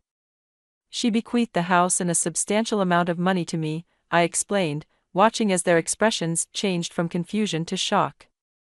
"But you're just a child. I'm your father.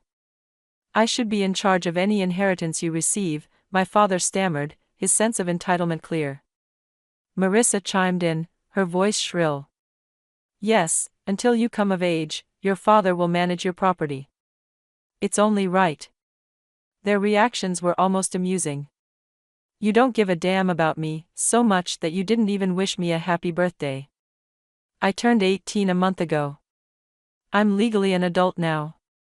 I make my own decisions," I stated firmly, relishing the look of realization dawning on their faces. My father's expression turned from shock to anger, then to a sort of desperate pleading. "Nancy, you can't do this. We're your family." I looked at them, memories of my childhood flooding back.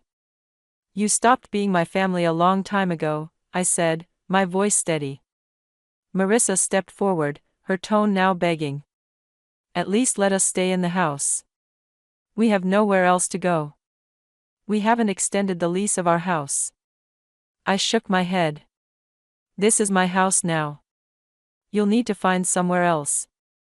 As they left, the weight of years of pain and neglect seemed to lift off my shoulders. I stood in the house that was now mine, a house filled with memories of my grandmother's love, and felt a sense of closure. The echoes of the past, my father's cold disregard, remained. I sat there, phone in hand, feeling a tumult of emotions, anger, betrayal, and a sense of injustice. But amid all that, there was also a sense of strength, a reminder of the resilience that had carried me through the darkest of times. Thank you for being with us and listening until the end. If you found it interesting, please subscribe, give us a like, and leave your comments. We'll see you on the Retaliation Realm channel.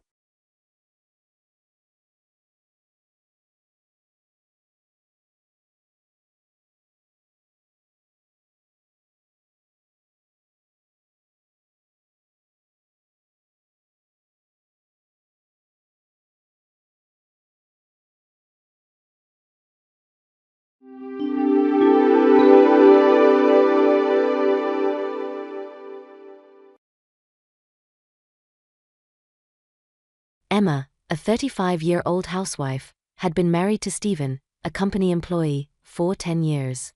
They had a daughter in elementary school. Since Stephen worked for a trading company and traveled frequently, it had been tough when their daughter was small. However, Stephen frequently called them via video from his business trips, so their daughter adored her father, and Emma didn't feel lonely. They were a happy family of 3. Despite their peaceful daily life, Emma sometimes felt depressed. A mom friend named Candace, who lived in the same apartment building and whose child went to the same kindergarten, constantly harassed her. They were on the PTA together and had been close for a long time, but something had caused Candace to start hating Emma. Emma tried hard to mend their relationship, but Candace's harassment only escalated. One day, she set a terrifying trap for Emma. The trigger for Candace's hostility was when Emma and Stephen bought a house. They had been living in the same rental housing as Candace, but when their daughter started elementary school, they purchased a new single-family home. They stretched their budget a bit, but they felt it was the right decision. The new house was in an excellent location, close to a supermarket and the station. It also had a large yard where their daughter could play freely. Emma was grateful to her hard-working husband and determined to work even harder on housework and childcare. However, Candace didn't like that. She suddenly became cold when they moved. At first, Emma was confused, as she didn't understand why Candace had changed. They used to visit each other's homes frequently, but Candace began ignoring Emma's greetings and sometimes glared at her with hatred.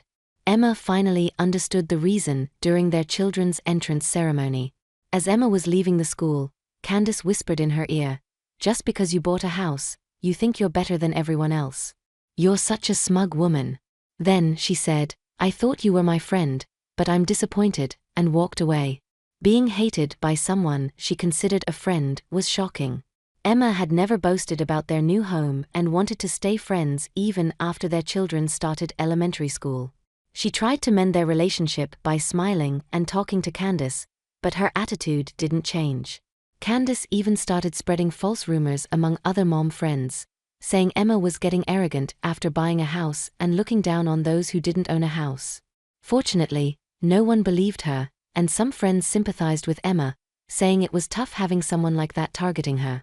Though the other moms were sensible, Emma was always anxious about when Candace might spread another rumor. She spent restless days. Luckily, her daughter's elementary school had a large number of students, so their children never ended up in the same class. Eventually, Candace stopped bothering Emma. By the time her daughter was in 3rd grade, Emma had completely forgotten about Candace and regained a peaceful life. But she had underestimated Candace's tenacity. Candace had been secretly plotting something terrible. One morning, Emma was cleaning the house after sending her daughter to school. Suddenly, the doorbell rang. When she answered the intercom, she saw 2 uniformed men on the monitor. A police car was parked in front of the house. "Why are the police here?" Emma was startled but calmed herself, thinking maybe there was an incident in the neighborhood and they were here for an inquiry. "It's okay. There's nothing to panic about," she told herself and slowly opened the front door. One of the officers asked, "Is your husband at home?" It seemed they weren't here for her, but for her husband. She started to explain that he wasn't home. "My husband is not at home," she said, but then the officer's next words shocked her so much that she almost felt her heart stop. The officer said, "Your husband is suspected of molestation." "My husband? Suspected of molestation?" She shouted involuntarily but quickly covered her mouth with both hands. If the neighbors found out her husband was suspected of molestation, it would be a disaster. The police said a woman had accused him of touching her inappropriately on a train, but her husband could never do such a thing. She insisted there must be a mistake. However, the officer said, "If you hide him, you'll be arrested too." Emma was at a loss, knowing her husband was innocent. Then, a woman appeared from behind the officers. It was Candace, smirking as she watched them. Emma thought she was just being a nosy onlooker, but she wasn't ignoring the officers. She barged into the house and said, "If you don't want him arrested, I might consider settling for some compensation money." It was Candace who had reported Stephen for molestation. The officers seemed troubled by her sudden mention of a settlement, but she continued. "I was really scared at that time," she said, beginning to describe the molestation incident with a pained expression. According to her, She was on a train when someone suddenly touched her. She almost screamed but recognized the face of the perpetrator, Stephen. She thought about turning him over to the station staff but hesitated since he was her friend's husband. Before she could decide, he disappeared into the crowd at the next station. So, she decided to report it to the police later. Then, with tearful eyes and trembling, she pointed at Emma. "Molestation is a heinous crime, officer. Arrest this woman too." Indeed, if Candace had been molested, her fear and desire to catch the perpetrator would be understandable. And if Emma were hiding the criminal, she might be just as guilty. But Candace's case was different. It was clear Stephen couldn't have committed the molestation. To fabricate a crime and even act poorly about it, what was she thinking? Emma resolved to thoroughly expose this lying woman. "All right, time to get serious," Emma thought. "I won't hold back." "I'm sorry to trouble you by coming all the way here," Emma said to the officers. "My husband has been overseas on assignment for 3 years. Overseas? The officers were dumbfounded. He had been away from the country for 3 long years, just after we built our new home. He was ordered by his company to work overseas, Emma explained. The moment she heard about it from him, her world went dark. It's common to hear about people being transferred right after buying a house, but his assignment was overseas. Moreover, it wasn't a country they could easily travel to, and this time it seemed like a long-term assignment, unlike his usual business trips. Though she was used to him being away due to his frequent overseas trips, she was deeply disappointed since their dream home was just completed. However, they couldn't refuse the company's order. She considered moving overseas with their family, but since their daughter had already completed her school enrollment and had many close friends in the neighborhood, she said, "I want to go to school with my friends." So, Emma decided to stay in the country with their daughter. As soon as they moved into the new house, they started living as just the two of them. Living alone in a large house was initially quite unsettling. However, they communicated with Stephen through video calls almost daily. Thanks to the spacious new home, Emma was able to enjoy her hobby of gardening, so it wasn't as lonely as she had expected. "That's why he has never lived in our new home," Emma continued. "He's been overseas for 3 years. So, my husband can't have committed any groping on a domestic train." Right when she said this, both police officers looked puzzled and tilted their heads. Naturally, the most flustered person upon hearing this was Candace. She exclaimed, "That's a lie. It must be a lie that your husband is overseas. I saw him with my own eyes. The culprit is your husband." Her face turned bright red as she shouted. Emma was boiling with anger at Candace for still accusing Stephen of groping at this point, but with the police involved, proving his innocence was the most important thing. "So," she said calmly, "shall I call my husband directly then?" and took out her smartphone from her apron pocket. There was a high chance he wouldn't be able to answer if he was working, but it was nighttime where he was, just around the end of his workday. The police officers still looked troubled, and Candace had a strained look on her face, but Emma went ahead and called Stephen on video. As she prayed, "Please pick up the phone," her prayers were answered when he responded immediately. Seeing his face, Emma felt relieved and told him everything. That he was being accused of groping, that one of her friends was claiming he had touched her on a train. Initially baffled by the sudden mention of groping, Stephen listened to Emma's story with a frown. But once he saw the police on the video call, he quickly understood the situation. He spoke to the officers. "As you can see, I'm not in the country, so I couldn't have committed groping." Then, he moved the phone away from his face to show the scenery outside his window.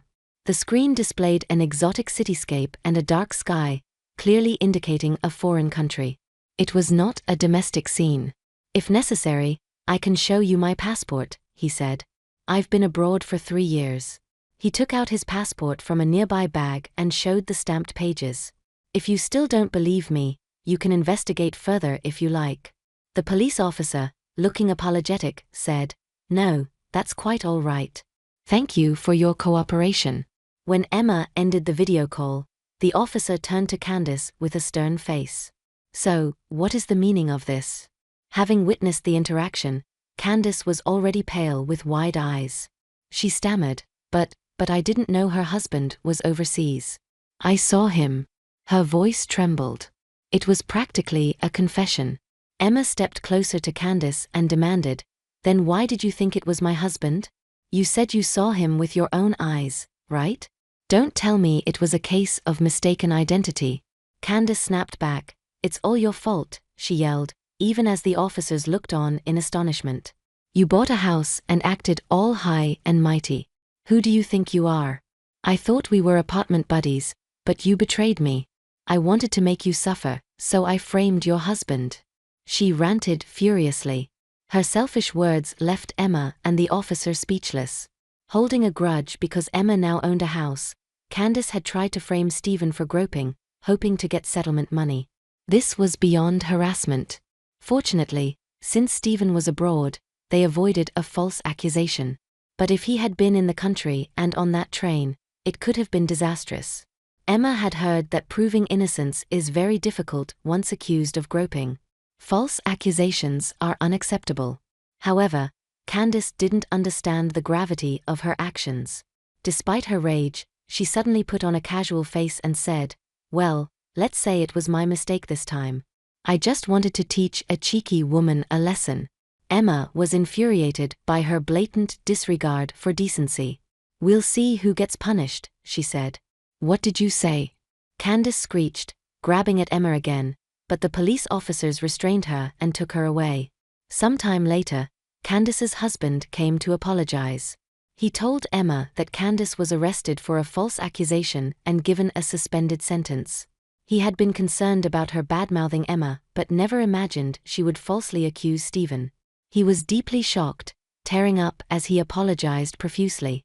He also declared that he would divorce Candace. She constantly nagged him to earn more and complained about their apartment.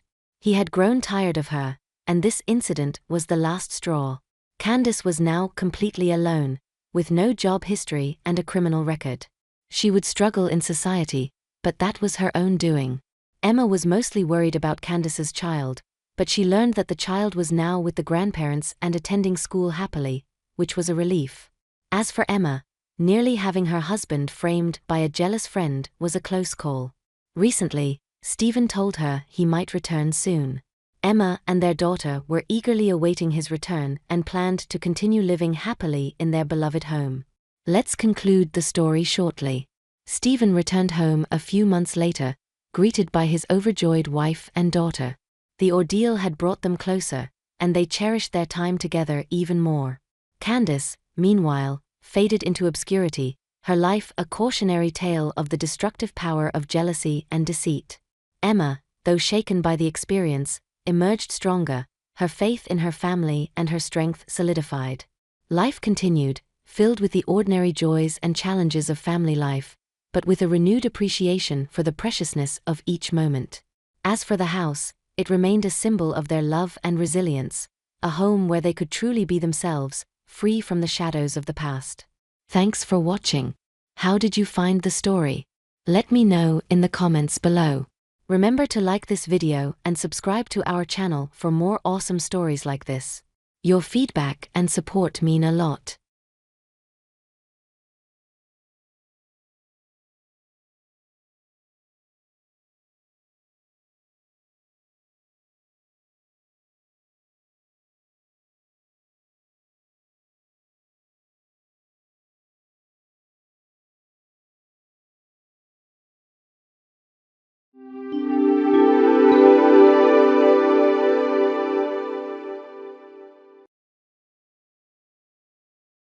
After my husband's passing, the right to inherit his estate belongs to my daughter and me, which means my brother-in-law, Robert, has no claim to it. However, Robert seemed oblivious to this common understanding. Both Samantha and I have finished preparing to move. We just need to move our stuff in. We agreed to sell our house because we heard you were giving us your late husband's house. Isn't that a different story? Her words were punctuated by a loud shriek. As a result, Mia, who was inside the house, must have noticed the situation at the front door. I couldn't involve my daughter in this any further. Moreover, I wanted to avoid any further conflict with my late husband's family, and above all, there were our own family matters to consider. As I pondered, Mia had already reached the entrance. Upon seeing Mia's face, did Robert think he had found someone to manipulate? With a pleased expression, he began to melodramatically discuss their unfortunate circumstances and how they might be saved. Initially skeptical, Mia's face gradually paled. Finally, she spoke. "Do you not know, uncle?" I intervened, silencing Mia as she attempted to say more. I didn't want to escalate matters any further. Besides, it was clear that explaining anything to them would fall on deaf ears. "Understood," I said. "Feel free to use it as you please. My name is Anna. I am 44 years old and work at a medium-sized travel agency. Despite being married and having a daughter, I juggle work and homemaking responsibilities. My husband, who is the same age as me, is incredibly gentle and calm. He never gets angry or causes a fuss. In fact, he's so caring that he readily extends a helping hand to anyone in need, often putting others before himself. I've admired this selfless quality since we were dating. I met my husband over 20 years ago at a mixer. Initially, I had reservations about attending such an event, assuming it would be filled with superficial, self-centered people. However, a friend dragged me along, and I reluctantly went, putting minimal effort into my appearance. My plan was to sit quietly in a corner, focusing solely on eating. But then I noticed a man. He was busy serving salad and tending to intoxicated guests. His considerate actions caught my attention, and I felt an instant connection.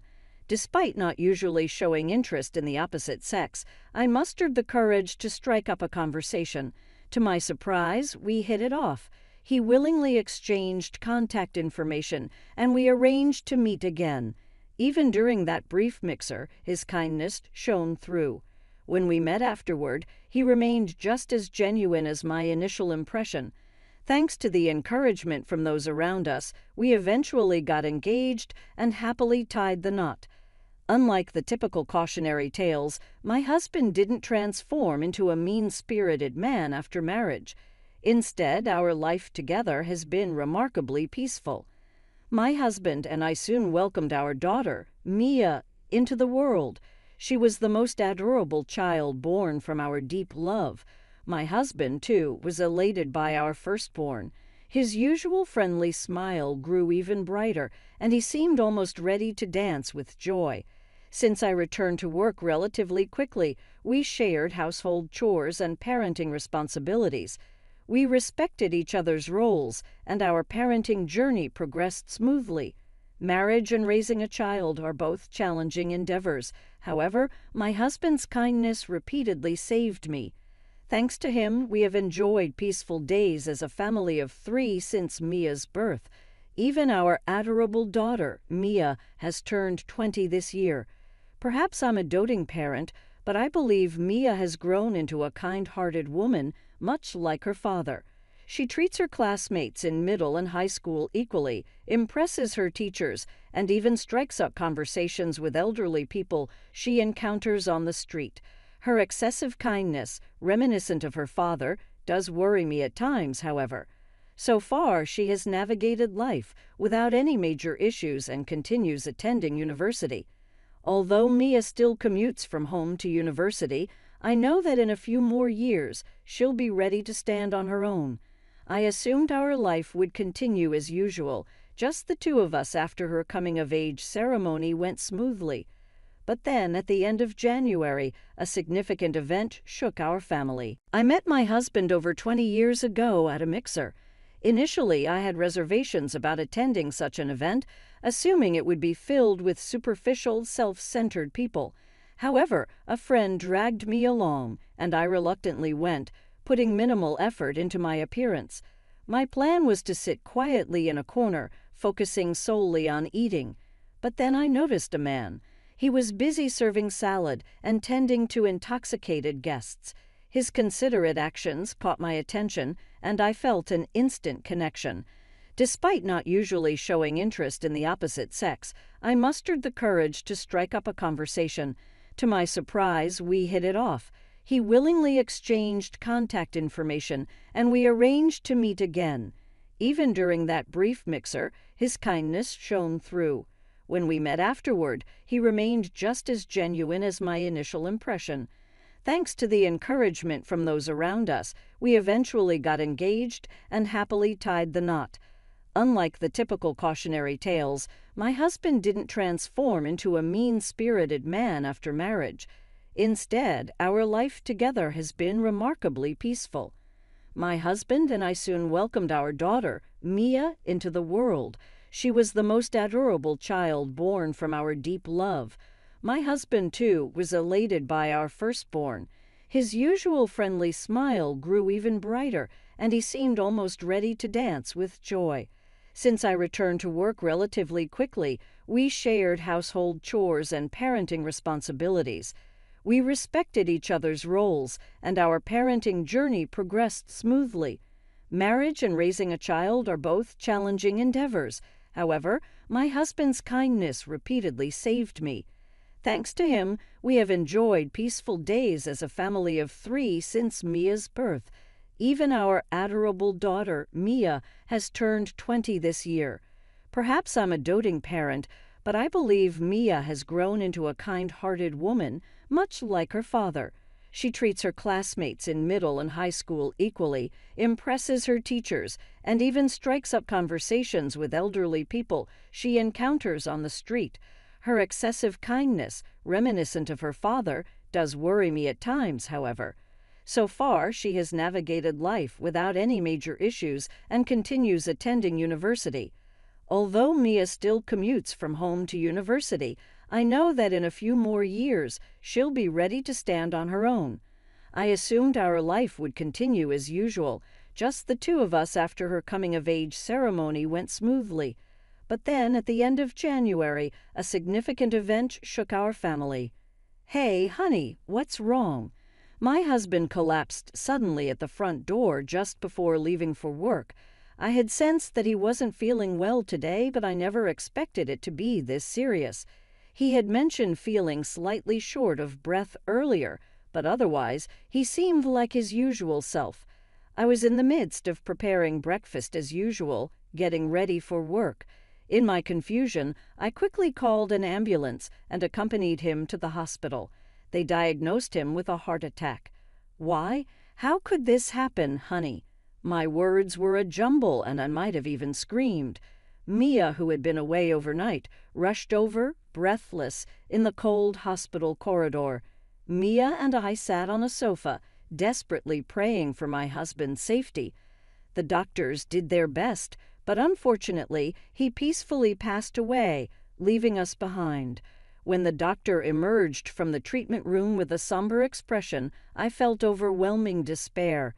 "Don't leave us." Mia continued to stroke my back as I sobbed in the hospital room. Her warm touch thawed my frozen spine. "Mom, I'm here for you." Her voice is as gentle as her late father's. Even as an adult, I always thought of my child as forever my child.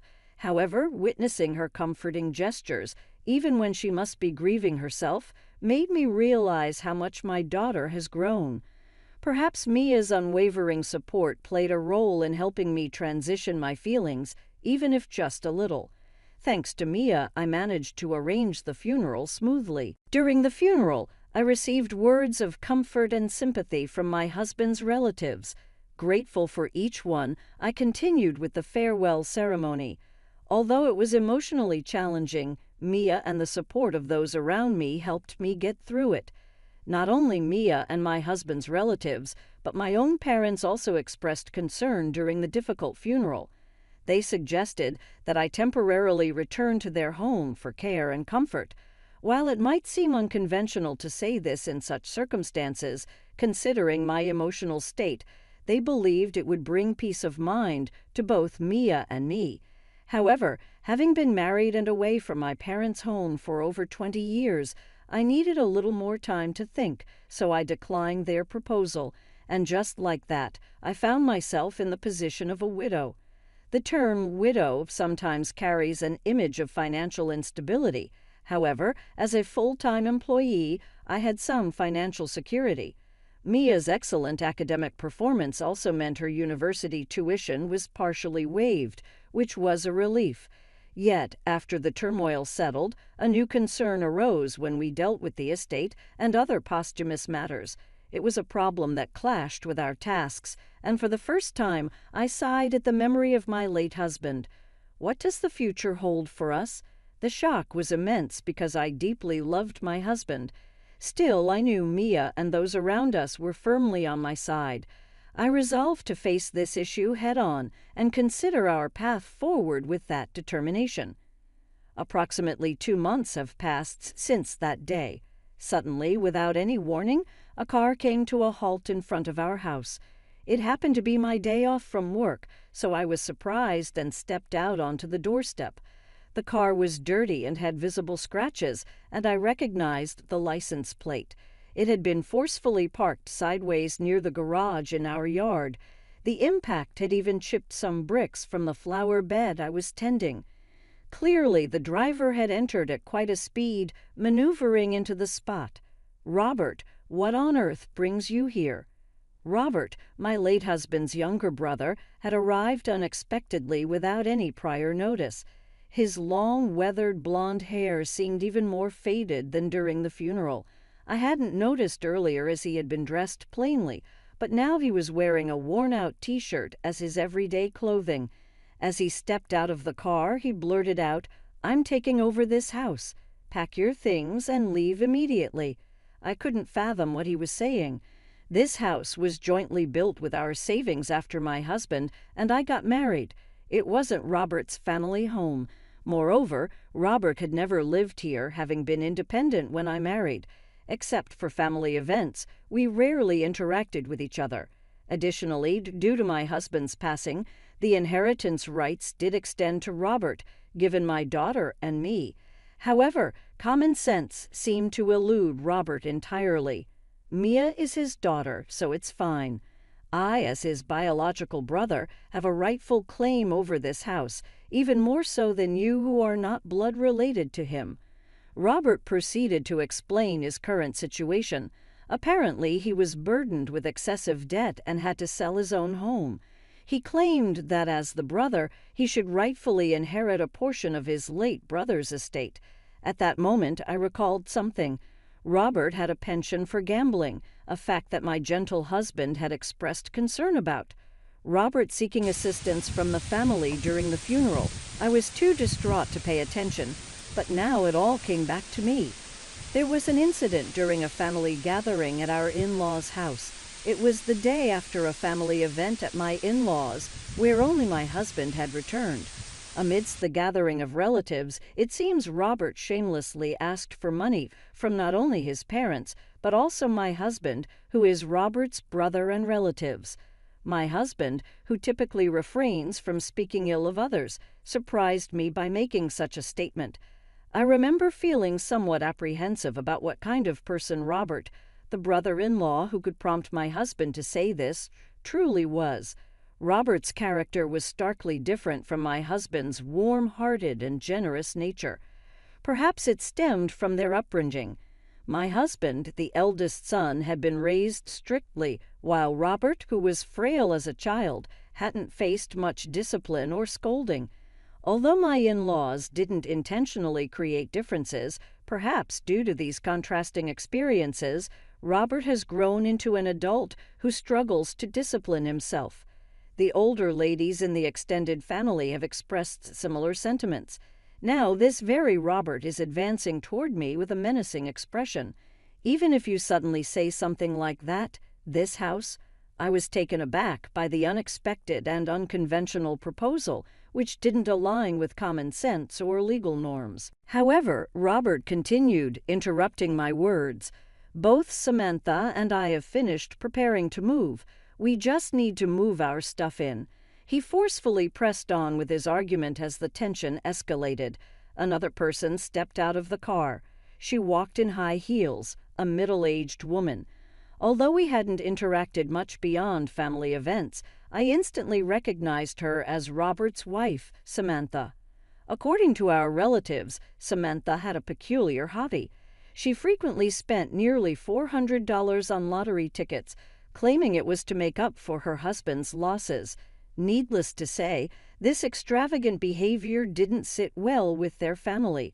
Samantha joined the argument, defending Robert. "We agreed to sell our house because we heard you were giving us your late husband's house. Isn't that a different story?" Her voice echoed through the room. Mia, who was inside the house, must have noticed the situation at the front door. We heard footsteps descending the stairs from the second floor. I couldn't involve my daughter any further. Besides, I wanted to avoid any further conflict with my late husband's family, and above all, there were our own family matters to consider. As I pondered, Mia had already reached the entrance. Suddenly, Robert appeared in front of her, and Mia couldn't hide her surprise. Robert, upon seeing Mia's face, must have thought he had found someone to manipulate. With a pleased expression, he began melodramatically discussing their unfortunate circumstances and how they might be saved, seeking sympathy. Initially skeptical, Mia's face gradually paled. Finally, she spoke, "Do you not know, uncle?" I intervened, silencing Mia as she attempted to say more. I didn't want to escalate matters any further. Besides, it was clear that explaining anything to them would fall on deaf ears. "Understood," I said, stopping Mia's surprised gaze. I informed Robert and Samantha that we would be vacating the house in a month. They seemed pleased that their proposal had been accepted. Given the physical and emotional challenges of moving immediately today, I requested some time. Perhaps because of this, Robert and Samantha were in better spirits and willing to listen. I asked them to leave for today, just temporarily, and took Mia back indoors with me. As soon as the front door closed, Mia furrowed her brows and said, "Mom, even if you say that..." Mia had been worried, but I had a small plan in mind. I whispered the details of the plan to her. She understood and agreed to cooperate. We decided to leave the house of our own accord. First, I would follow my parents' suggestion and return to my parents' home. As for Mia, she couldn't continue attending university from my parents' house, so she opted to live alone in a studio apartment. While I wished she would come with me, I understood that I couldn't ask her to give up her education. Besides, she had her own dreams and aspirations related to her university studies. Although I had previously emphasized the challenges of living alone, her determination was unwavering. With that settled, I planned to call my parents right away. Meanwhile, Mia was diligently searching for student apartments on her smartphone. My parents readily agreed to my return, and Mia's apartment search went smoothly since there happened to be vacancies. Additionally, we easily found movers for both of us, likely due to it being an off-peak season. Despite the suddenness of it all, the move went surprisingly well, and so Mia and I bid farewell to the house filled with memories of my late husband. The moving process was complete, and Mia was gradually adjusting to living alone. One day, my parents' home phone rang. I glanced at the unfamiliar number on the landline panel. Lately, there have been many telemarketing calls targeting elderly people like my parents, so I hesitated. However, the incessant ringing forced me to pick up the receiver. "Hello," I answered. The moment I placed the receiver to my ear, a booming voice echoed through the line. "Anna?" It was Robert, and his shouting was so intense that it felt like feedback.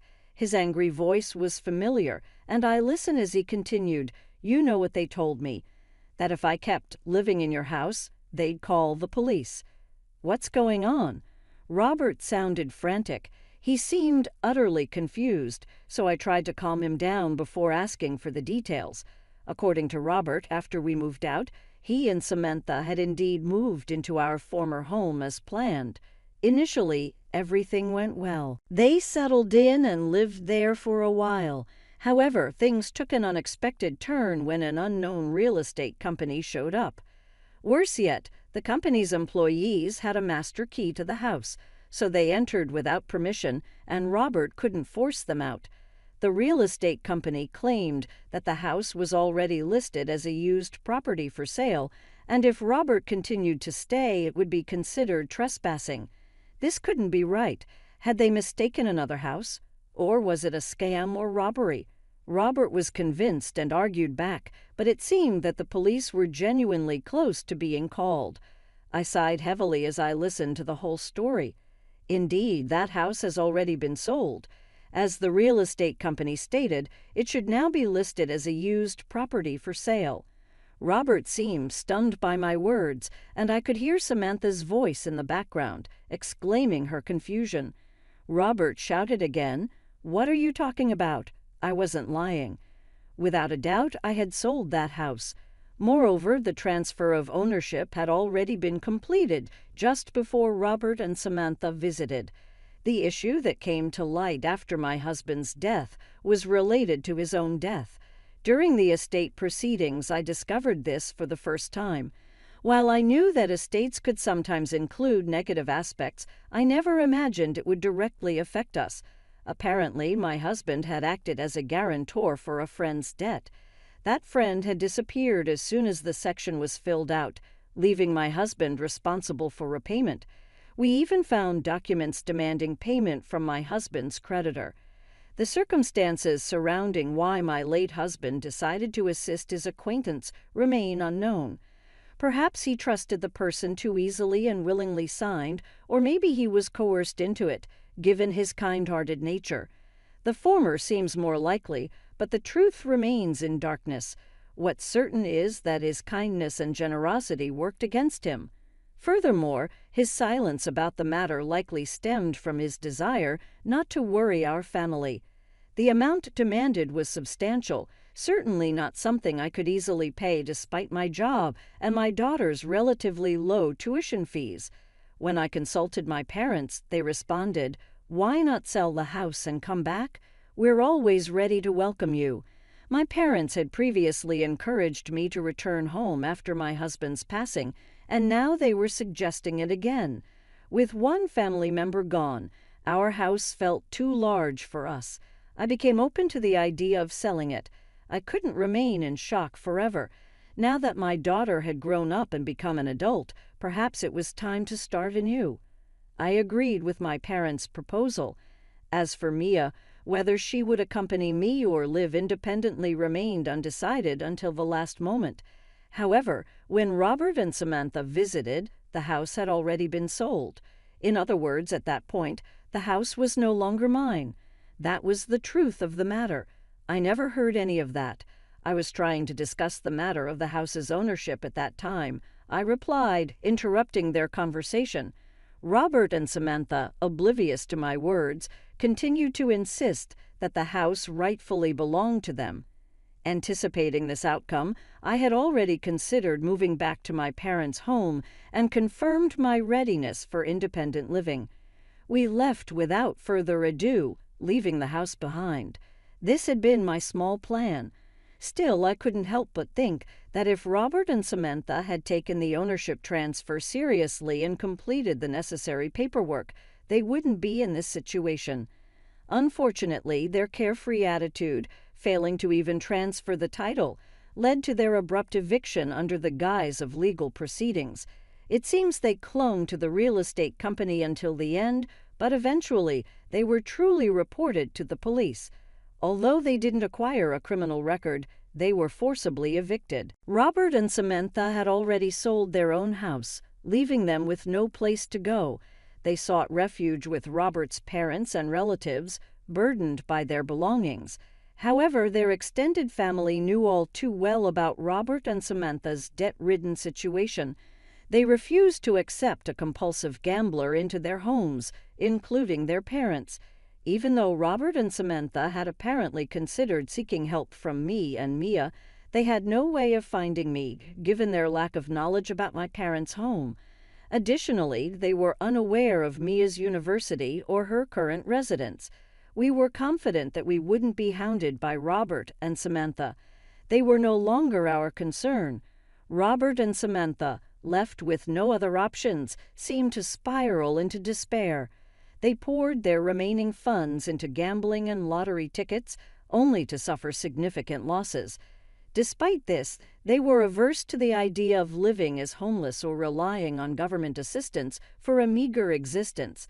Their desperation led them to even borrow from loan sharks, and they continued their cycle of gambling and lottery, seemingly undeterred.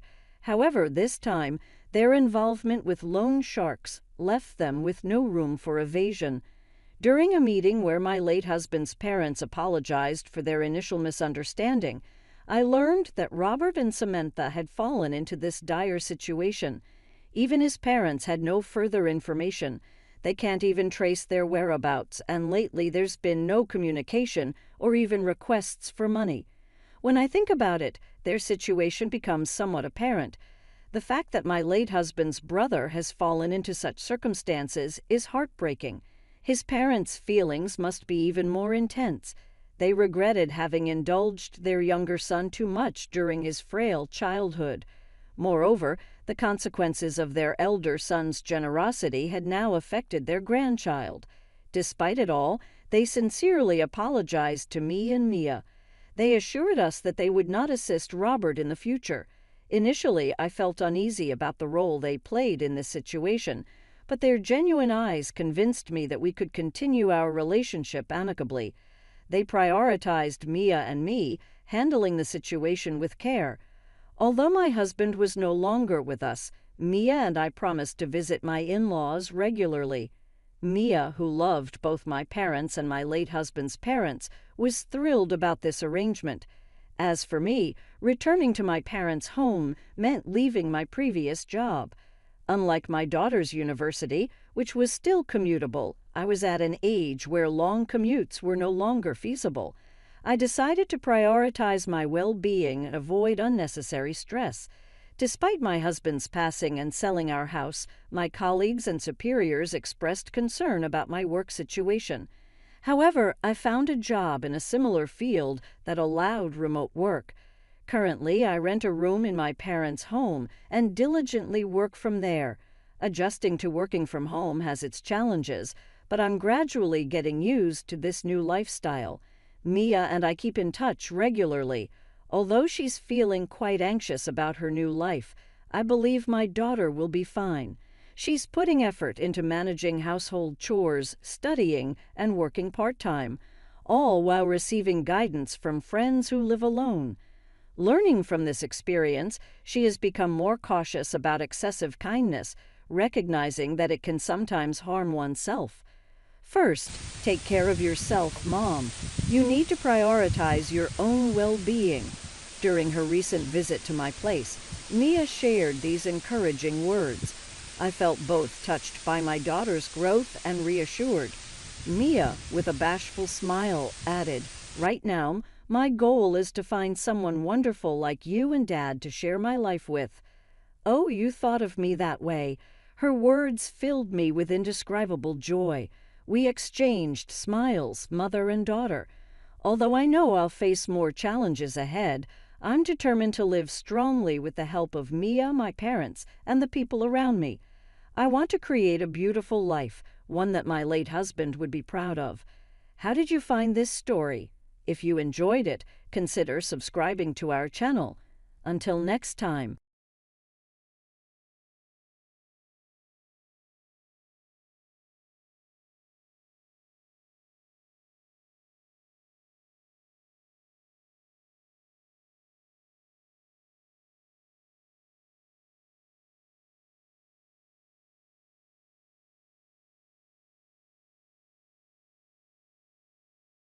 Welcome to the Retaliation Realm channel.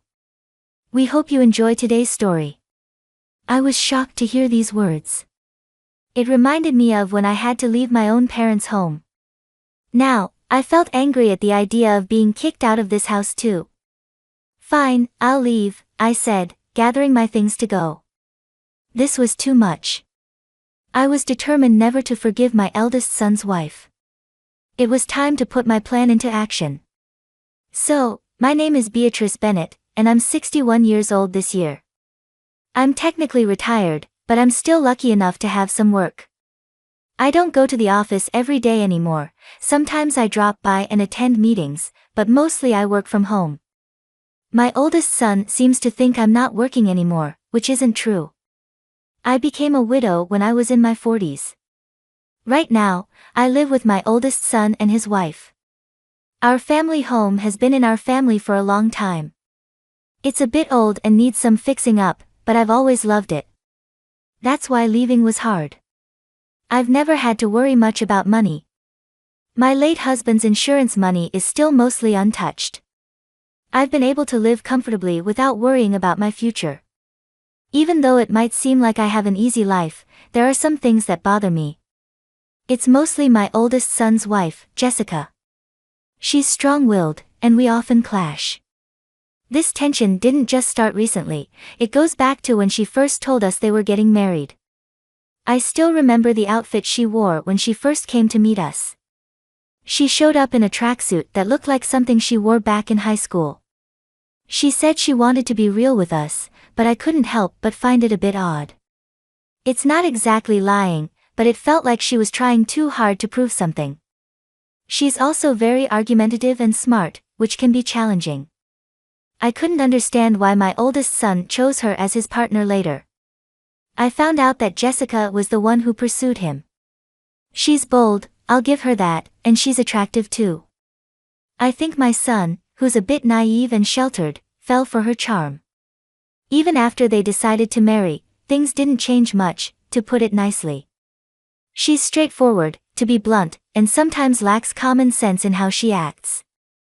I really wanted to object to their marriage, but I reminded myself that it's what my son wanted, so I kept my peace. Now, we're facing the consequences of that decision. After my son and Jessica got married, he insisted that we all live together in our family home. I thought Jessica might disagree, but she was actually okay with the idea. However, it didn't take long for me to understand why. Once we started living together, Jessica never lifted a finger to help with household chores. She left everything for me to do, cleaning, laundry, cooking. Despite being a full-time housewife herself, she had quit her job when they got married.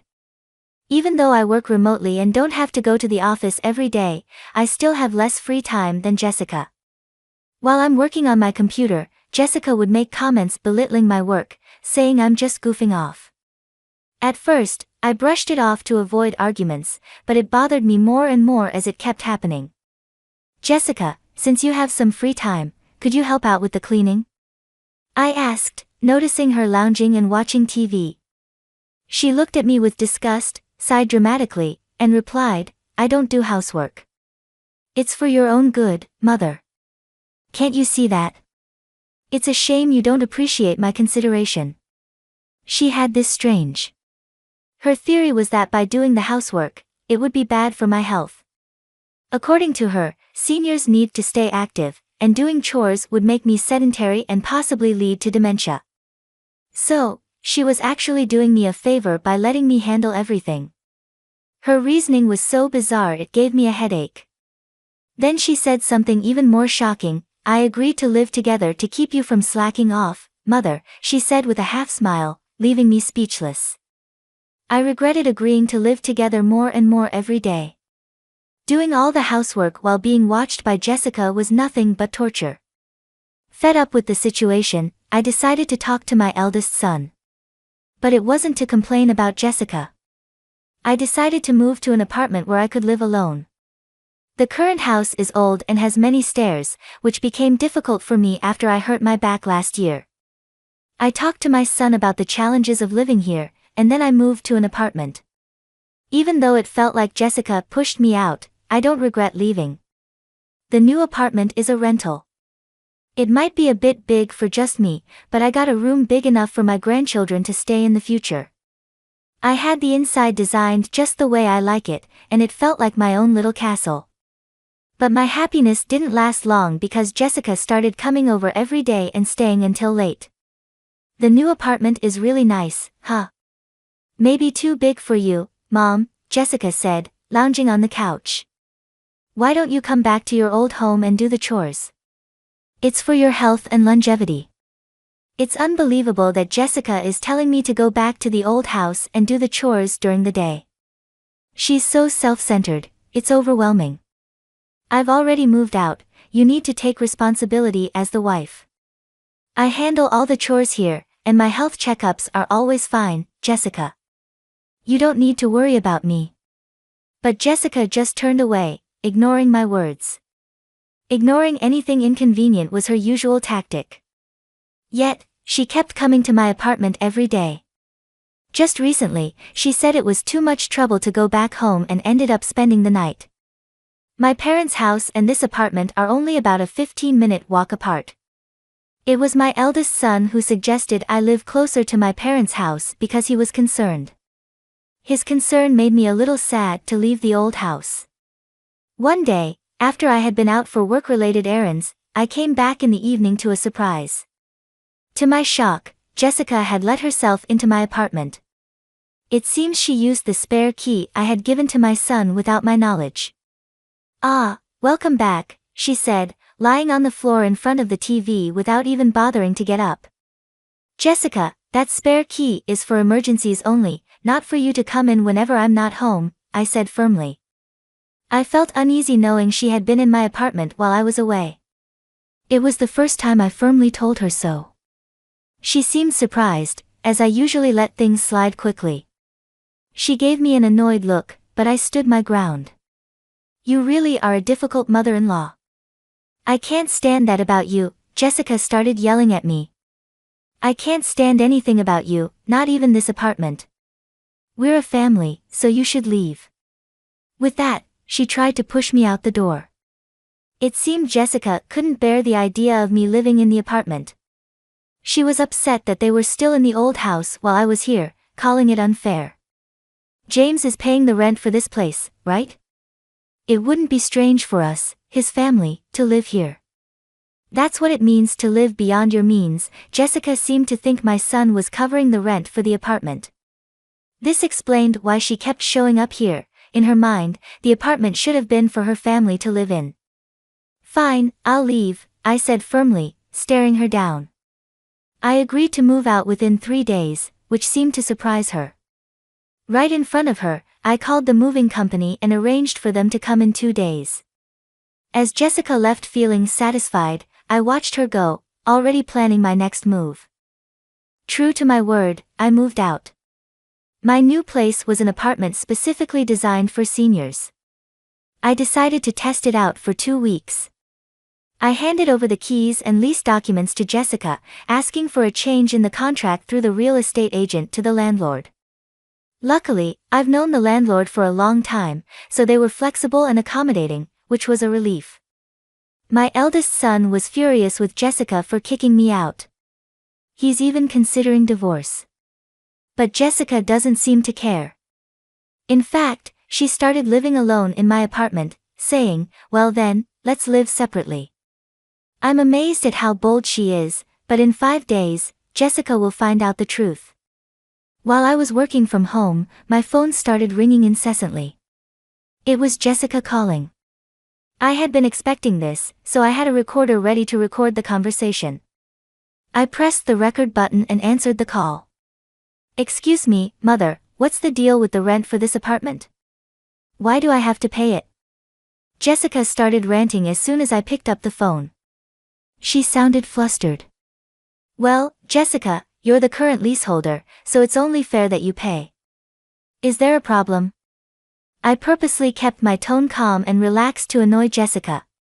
She seemed even more agitated but didn't back down. "But didn't James used to pay the rent here? We're not even divorced yet, so shouldn't James pay?" Jessica had told my eldest son about the rent issue, and he advised her to call me. The truth was, my son had never paid the rent. In fact, I had been financially supporting him after retiring. I continued working as a consultant and advisor, earning a good salary. I was actually earning more than my son. I had been secretly helping him out because Jessica tended to spend a lot. "It's just a misunderstanding, Jessica. Originally, I was the one paying the rent for that place. I never made James pay a dime." Jessica seemed shocked and caught off guard by the truth. She quickly said what she wanted to and hung up the phone right away. I contacted my eldest son and played him the recorded conversation. "I've been putting up with it too, but I can't take it anymore. You feel the same way, don't you?" I knew my son was exhausted from dealing with Jessica's debts. No matter how old he gets, as a parent, I can't help but want to help him out. Someone might say I'm too soft, but I think it's just natural as a parent. My son replied quietly, I'll divorce her. I'm tired too. Then follow my lead, I told him. I gave him instructions. First, I asked him to take a few days of paid leave starting today. Then I told him to quietly move out his important belongings without letting Jessica know. We didn't want her to notice any moving trucks, as she might be nearby. I had instructed him to slowly move his things out during the night, keeping it discreet. The important belongings were taken to a single-family home that I had found as our new residence. This way, the plan progressed without Jessica knowing. 3 days later, Jessica called again, sounding even more flustered than before. What? Why are you so worked up? Just like last time, I kept my tone deliberately relaxed as Jessica sounded overly anxious, almost in a state of panic. Mother. Our house is up for sale, and I got a call from my parents saying that my belongings have arrived at their house. What does that mean? Jessica explained that her parents had received her belongings, and our old house was now on the market. It seemed my eldest son had followed my instructions. He had sent Jessica's things to her parents' house and put our old house up for sale, leaving it empty. The landlord told me that if I can't pay the rent, I should leave. I thought I should consult with James, and when I got home, there were chains and a padlock on the gate, and I couldn't get in. There's even a "for sale" sign up. Jessica was almost hysterical. It must have been quite a shock for her to come home to. I've already entered into a sales contract with a realtor. We can't access that house anymore, I began, ready to express all the pent-up frustration. Firstly, I'm no longer your mother-in-law, right? Yesterday, James should have filed for divorce. You signed it, didn't you? You and I are strangers now. Yesterday, my eldest son had filed for divorce at the city office. It turns out Jessica had signed the papers a while ago. Threatening divorce seemed to be a tactic she often used. My son used to believe that Jessica would change someday. After all, she was the person he loved enough to marry. He felt trapped into giving in to her threats of divorce, he once told me. But it seems my son has finally realized the truth. He signed the divorce papers, which had always been used as leverage, and submitted them. The divorce has been officially processed. You always used to tell James that you could divorce anytime. Are you happy now that things have turned out your way, Jessica? I could sense Jessica holding her breath on the other end of the phone. She wanted to argue back but seemed lost for words. She must have been feeling frustrated. Besides, I'm worried about you. After the divorce, how will you manage to live in that apartment without a job? Moving also costs money, and it's tough. How did you even afford it? Jessica's anger was no longer hidden. She yelled and cursed at me. She had claimed she married my son because of the inheritance he received from my late husband. However, I control all the inheritance, and she can't touch a penny of it. Despite marrying to clear debts, she screamed that nothing was going well for her. Of course, I made sure my son listened to this conversation too. If it came to a divorce settlement, I planned to use the recording as evidence. I thought it was the end, so I patiently waited for Jessica to finish her tantrum. She ranted for about 15 minutes without pause. Then, in the end, she started begging me for help, crying. She confessed that she had been disowned by her family with nowhere else to go. She pleaded for my assistance. It suddenly clicked for me. Something had felt off at the wedding, and now I understood what it was. Jessica had no place to go, no home to return to. Despite feeling a bit sorry for her, I couldn't ignore the consequences of her actions. Apologizing now won't change anything. We're strangers now. There's nothing more to discuss. Good luck with your life from here on, I said before ending the call with Jessica. I felt a sense of relief afterward. It seems Jessica caused trouble at my eldest son's workplace. He told me things escalated to the point of involving the police. When he returned home, Jessica, who had been staying at the apartment without paying rent, had her keys changed by the landlord while she was out. Now, she can't even get into her own apartment. She might have tried to contact me or my son, but we had cancelled our phones and got new ones with new numbers. I can only imagine the despair she felt when she realized she couldn't reach us, no matter how many times she tried. We didn't give her our new address either, so she can't reach us that way. After causing a scene at my son's company, she was issued a restraining order. With no other options, it seems Jessica turned to her disowned family for help. However, when she returned home, she was met with a shocking sight. The luggage I had sent to her family's house was left out in the rain in the backyard, and she wasn't even allowed inside the house. It's likely that the unpaid rent for the apartment had added to her parents' anger. I heard rumors that she's currently staying in an apartment provided by an organization that supports homeless people. Without the ability to spend as she did before, she seemed stressed when I passed her on the street. I was stunned to see how much her hair had turned white and how dry her skin looked. She had changed so much, I hardly recognized Jessica at first. It made me realize just how much a change in living conditions can affect a person. I started a new life in the house I bought with my late husband's inheritance. It's a duplex, so my son can remarry whenever he wants. For now, he joins me for dinner, but otherwise, he takes care of his own things. I found that this distance works well for us. The money from selling my parents' home is safe for future needs. I plan to use it for my son and his future wife when they marry, and of course, I'll keep some aside for any future grandchildren. I'm thinking of creating the English garden I've always dreamed of in my new home. On days when I'm not working, I spend time in the garden, caring for the young trees and herbs. This new life filled with hope has become my daily routine. Thank you for being with us and listening until the end. If you found it interesting, please subscribe, give us a like, and leave your comments. We'll see you on the Retaliation Realm channel.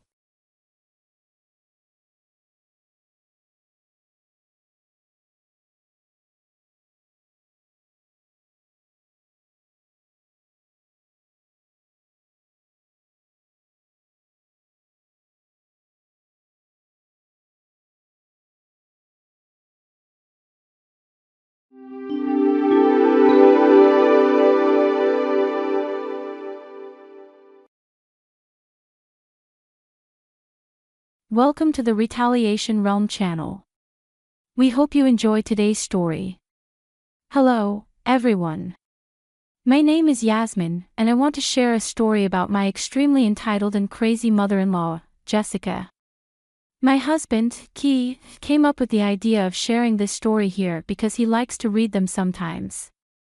If you find this odd, let me tell you that he knows his mother is crazy. I mean, he was her first victim, after all.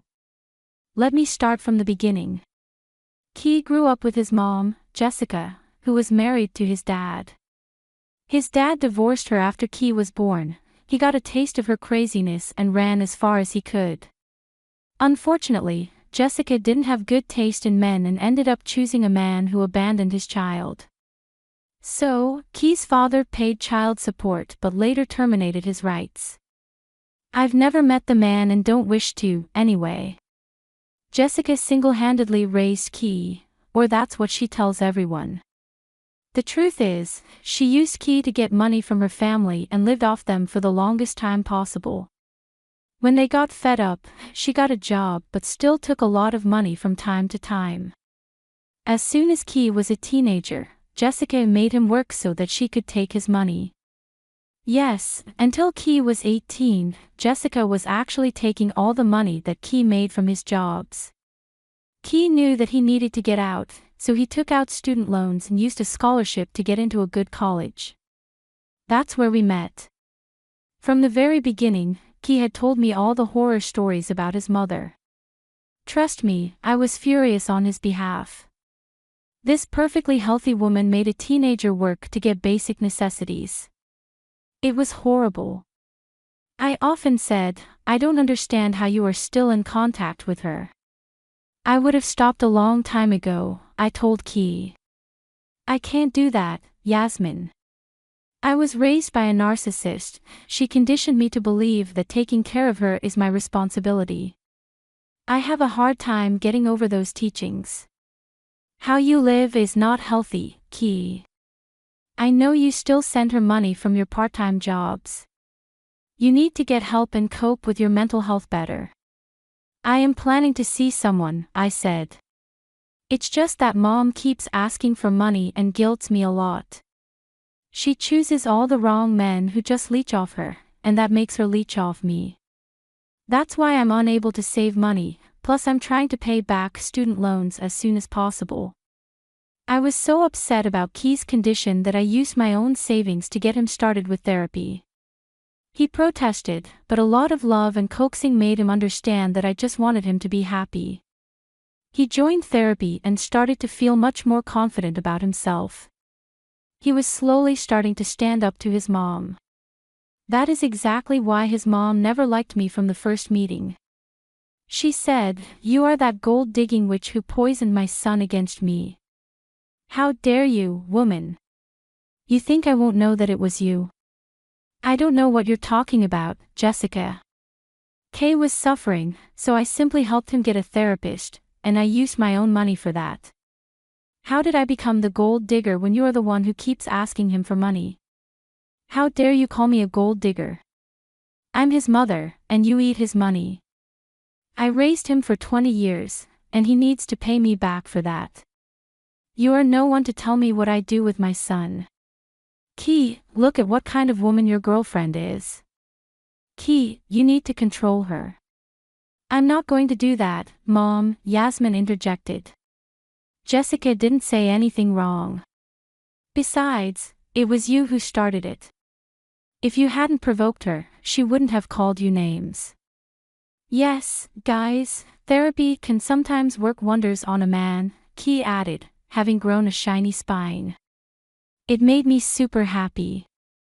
Jessica didn't find it pleasing, as usual. Fast forward a few years, Key and I graduated college and got married. We both have good jobs because we worked our asses off in college. We lived frugally and had a backyard wedding at my parents' place to save money for a house. Meanwhile, Jessica also got married to a horrible man who didn't even know how to respect women. This man is Frank, an absolute unemployed deadbeat who mooched off Jessica. Jessica didn't turn a new leaf either. She pestered Key for money until he finally agreed to rent her an apartment. She was happy with the arrangement until we bought the house. As soon as she knew, she said, "Hey, I'm so happy that you finally bought a house. I was getting tired of living in an apartment. So when can I and Frank move in?" "Excuse me. What are you talking about?" "Well, I'll be moving into your house with Frank, that's what I'm saying. Why should I live in an apartment when you are housing your wife for free?" "Jessica, we both bought this jointly. I literally co-own this place with Kay. I don't live here for free. You are the one who lives in the apartment for free since Key pays the rent." "Watch your mouth, Yasmin. I don't tolerate disrespect from anyone. I'm talking to my son about his house. I didn't ask you anything. I have the right to talk since it's also my house you're talking about. You're not staying with us, and neither is Frank. That's for my son to decide, and he knows that it's his responsibility to take care of me. I'm already taking care of you, Mom. You don't get to move into my house to raise me. That's not how it works, and there is no chance of an argument, so don't even try. You're acting like an entitled brat, Keith. Your mom worked hard to raise you, and you need to take some responsibility for her. Now be a good son and give us a copy of your key so that we can move in. You don't get to say what I do with my house, keys, Frank. Hell, neither of you is even getting a copy of our keys. I'll say this for the last time, you two will not be moving into our house. That's it. You would think that's the end of it, well, it isn't. For days, Frank and Jessica kept harassing us and guilting us.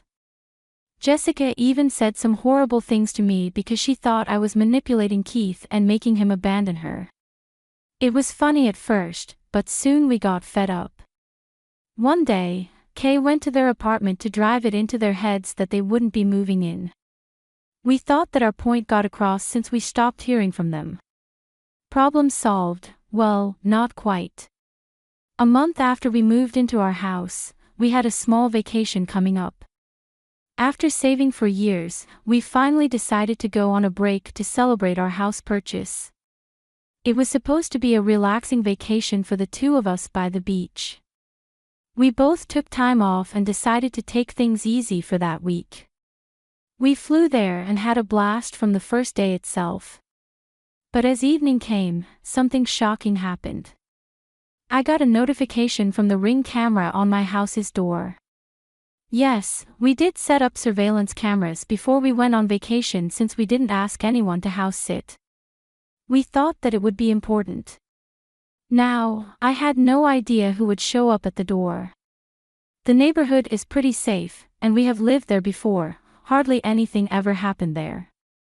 So, I was curious why there was so much activity at the house. I opened my phone to see what the hell was going on there. What I found in the live camera footage shocked me. There I saw my dear mother-in-law, Jessica, and her new husband, Frank, moving into our freaking home.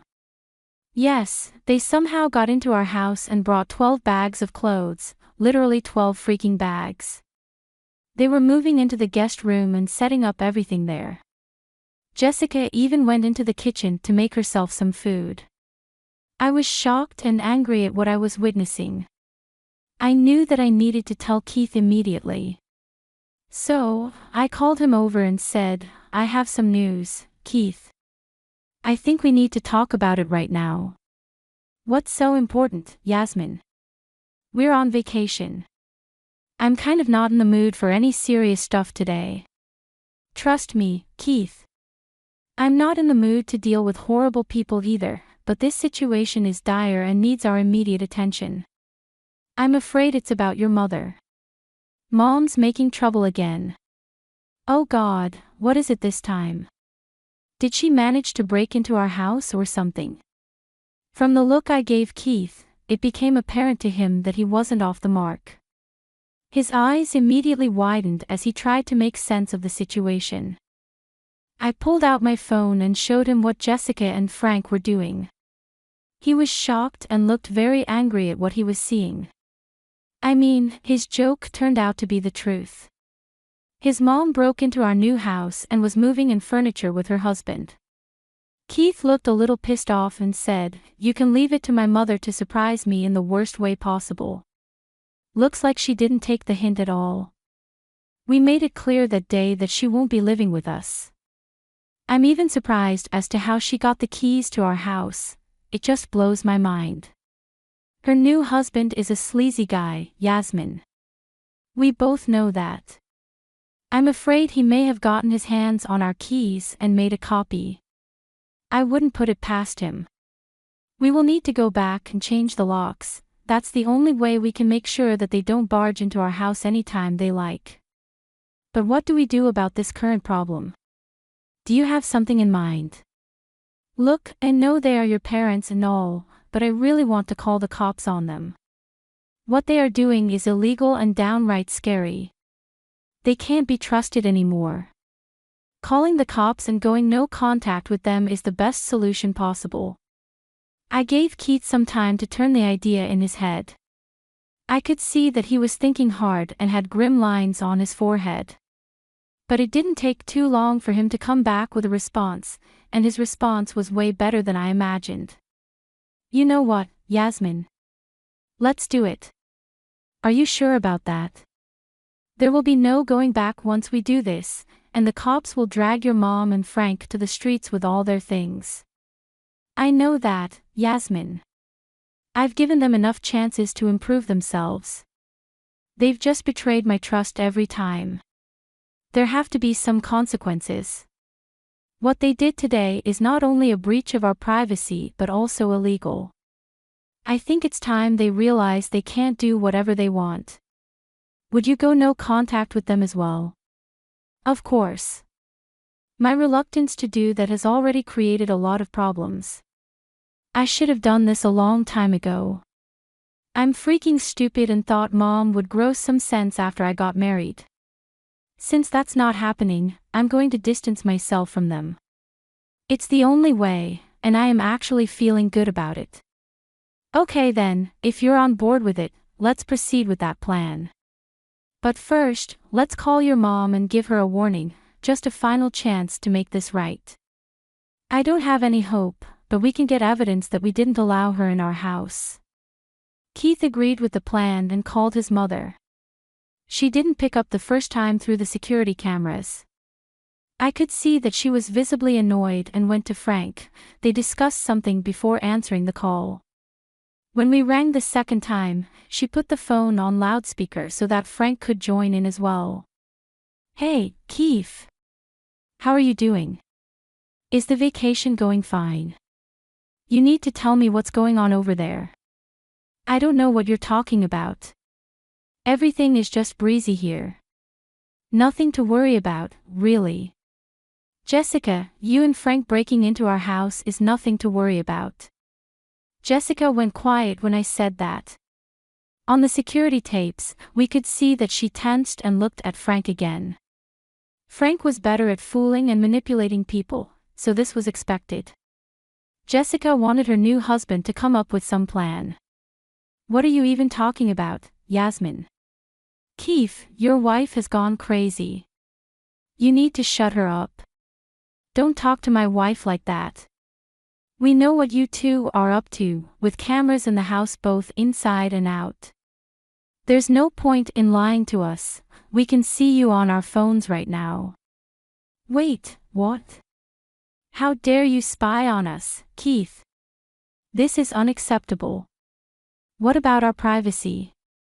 You should have been more thoughtful.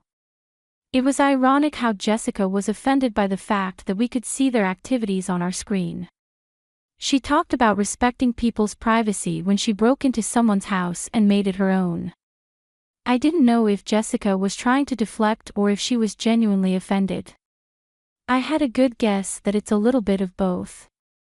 Her words sparked something in me, and I said, "That's rich coming from you, Jessica. You are the one who broke into our private home when we clearly told you that you are not allowed in." I don't care what you say, Yasmin. It's my son's house too, so I have the right to be here. I'm his mother and should be staying with him. I already said no to that, Mom. Just because you're my mother doesn't mean you can go wherever I go. You already have an apartment that I pay for.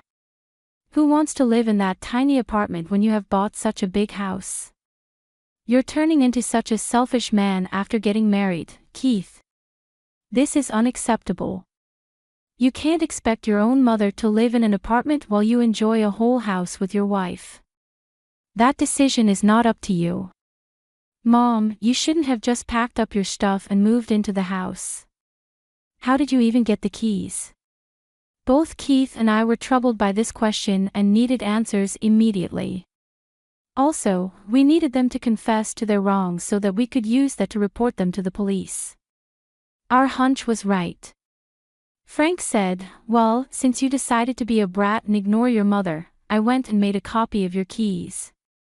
Who the hell told you to touch my keys? I didn't give you permission to do that. I don't need your permission, Kay. I'm your stepdad. I have the authority to do what I think is right. You don't get to question me. I don't care who you are to me, Frank. I'm a grown man and don't need a parent. What you did was forgery, which are both offenses under the law. How dare you talk to Frank like that? He only did this because he knew I was sad. A mother should have the keys to her son's house for emergencies and all. You know, right? For emergencies and breaking in whenever you want.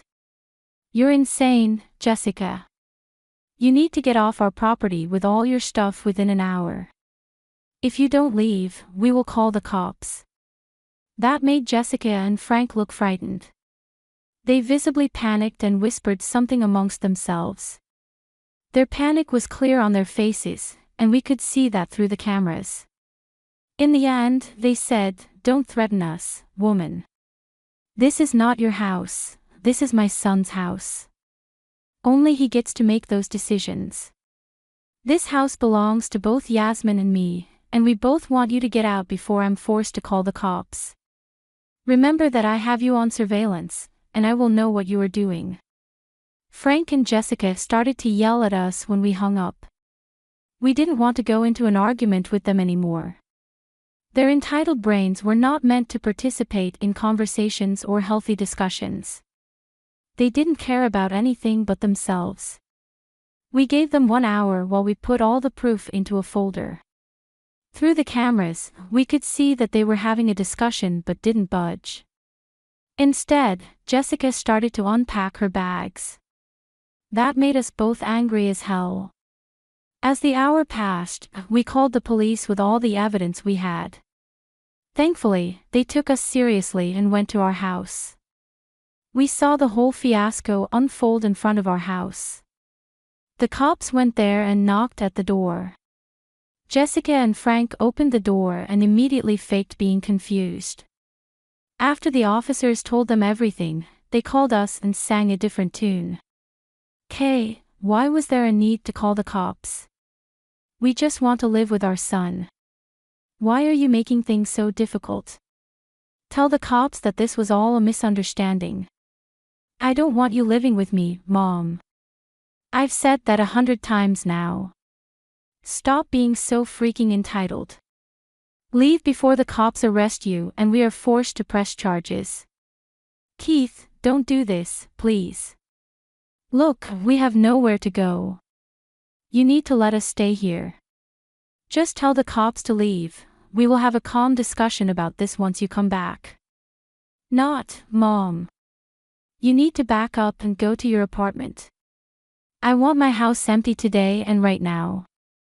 Kay, we can't go back to the apartment.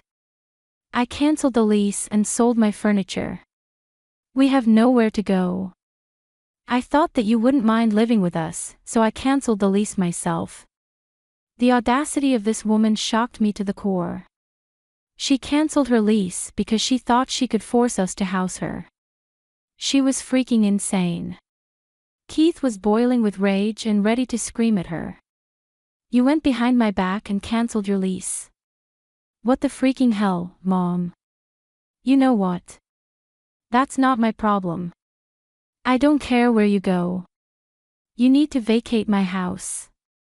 No, Kay, please listen to me. I've nowhere to go. Don't kick us out. I'm your mother. Do you want your mother to be homeless? You made yourself homeless, Mom. Since you don't want to stay in a rented apartment anymore, I won't give you rent money anymore.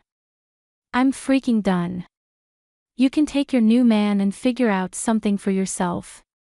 Get out of my house and don't try to contact me again. At this point, Jessica was crying and begging to make us hear her out. She even cried to me and brought up my dead mother to guilt me. They had the very opposite reaction than what she expected. Keith and I got so mad that we shouted at them and hung up. We immediately blocked their numbers because they crossed all our boundaries in one day and somehow made things worse than ever. The cops stayed back at the house and made sure that Jessica and Frank left. I called a mutual friend to help house sit until we came back. She assured me she would call a locksmith to change our door lock the next day. She's a friend from college, and we trust her a lot. We knew that she would make sure our house was safe. Since she lived in an apartment, it was easy for her to come to the house. Frank and Jessica left and went to God knows where.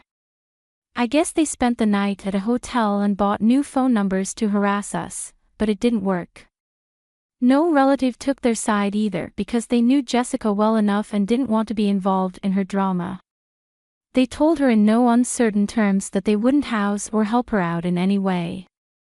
That made Jessica focus her attention back on us. For the rest of our vacation, we kept our phones switched off. We opened our phones once daily to check for emergencies, and that's it.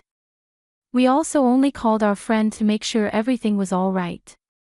Yes, Jessica and Frank did show up again and tried to get in. They left after our friend threatened to call the cops again. We are thinking of sending a cease and desist letter before they escalate their behavior.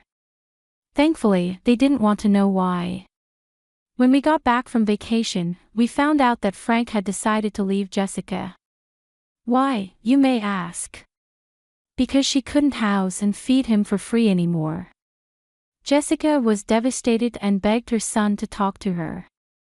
She finally realized that she needed her son for money. Key didn't soften at all. He stuck to the no-contact decision that is still in place today.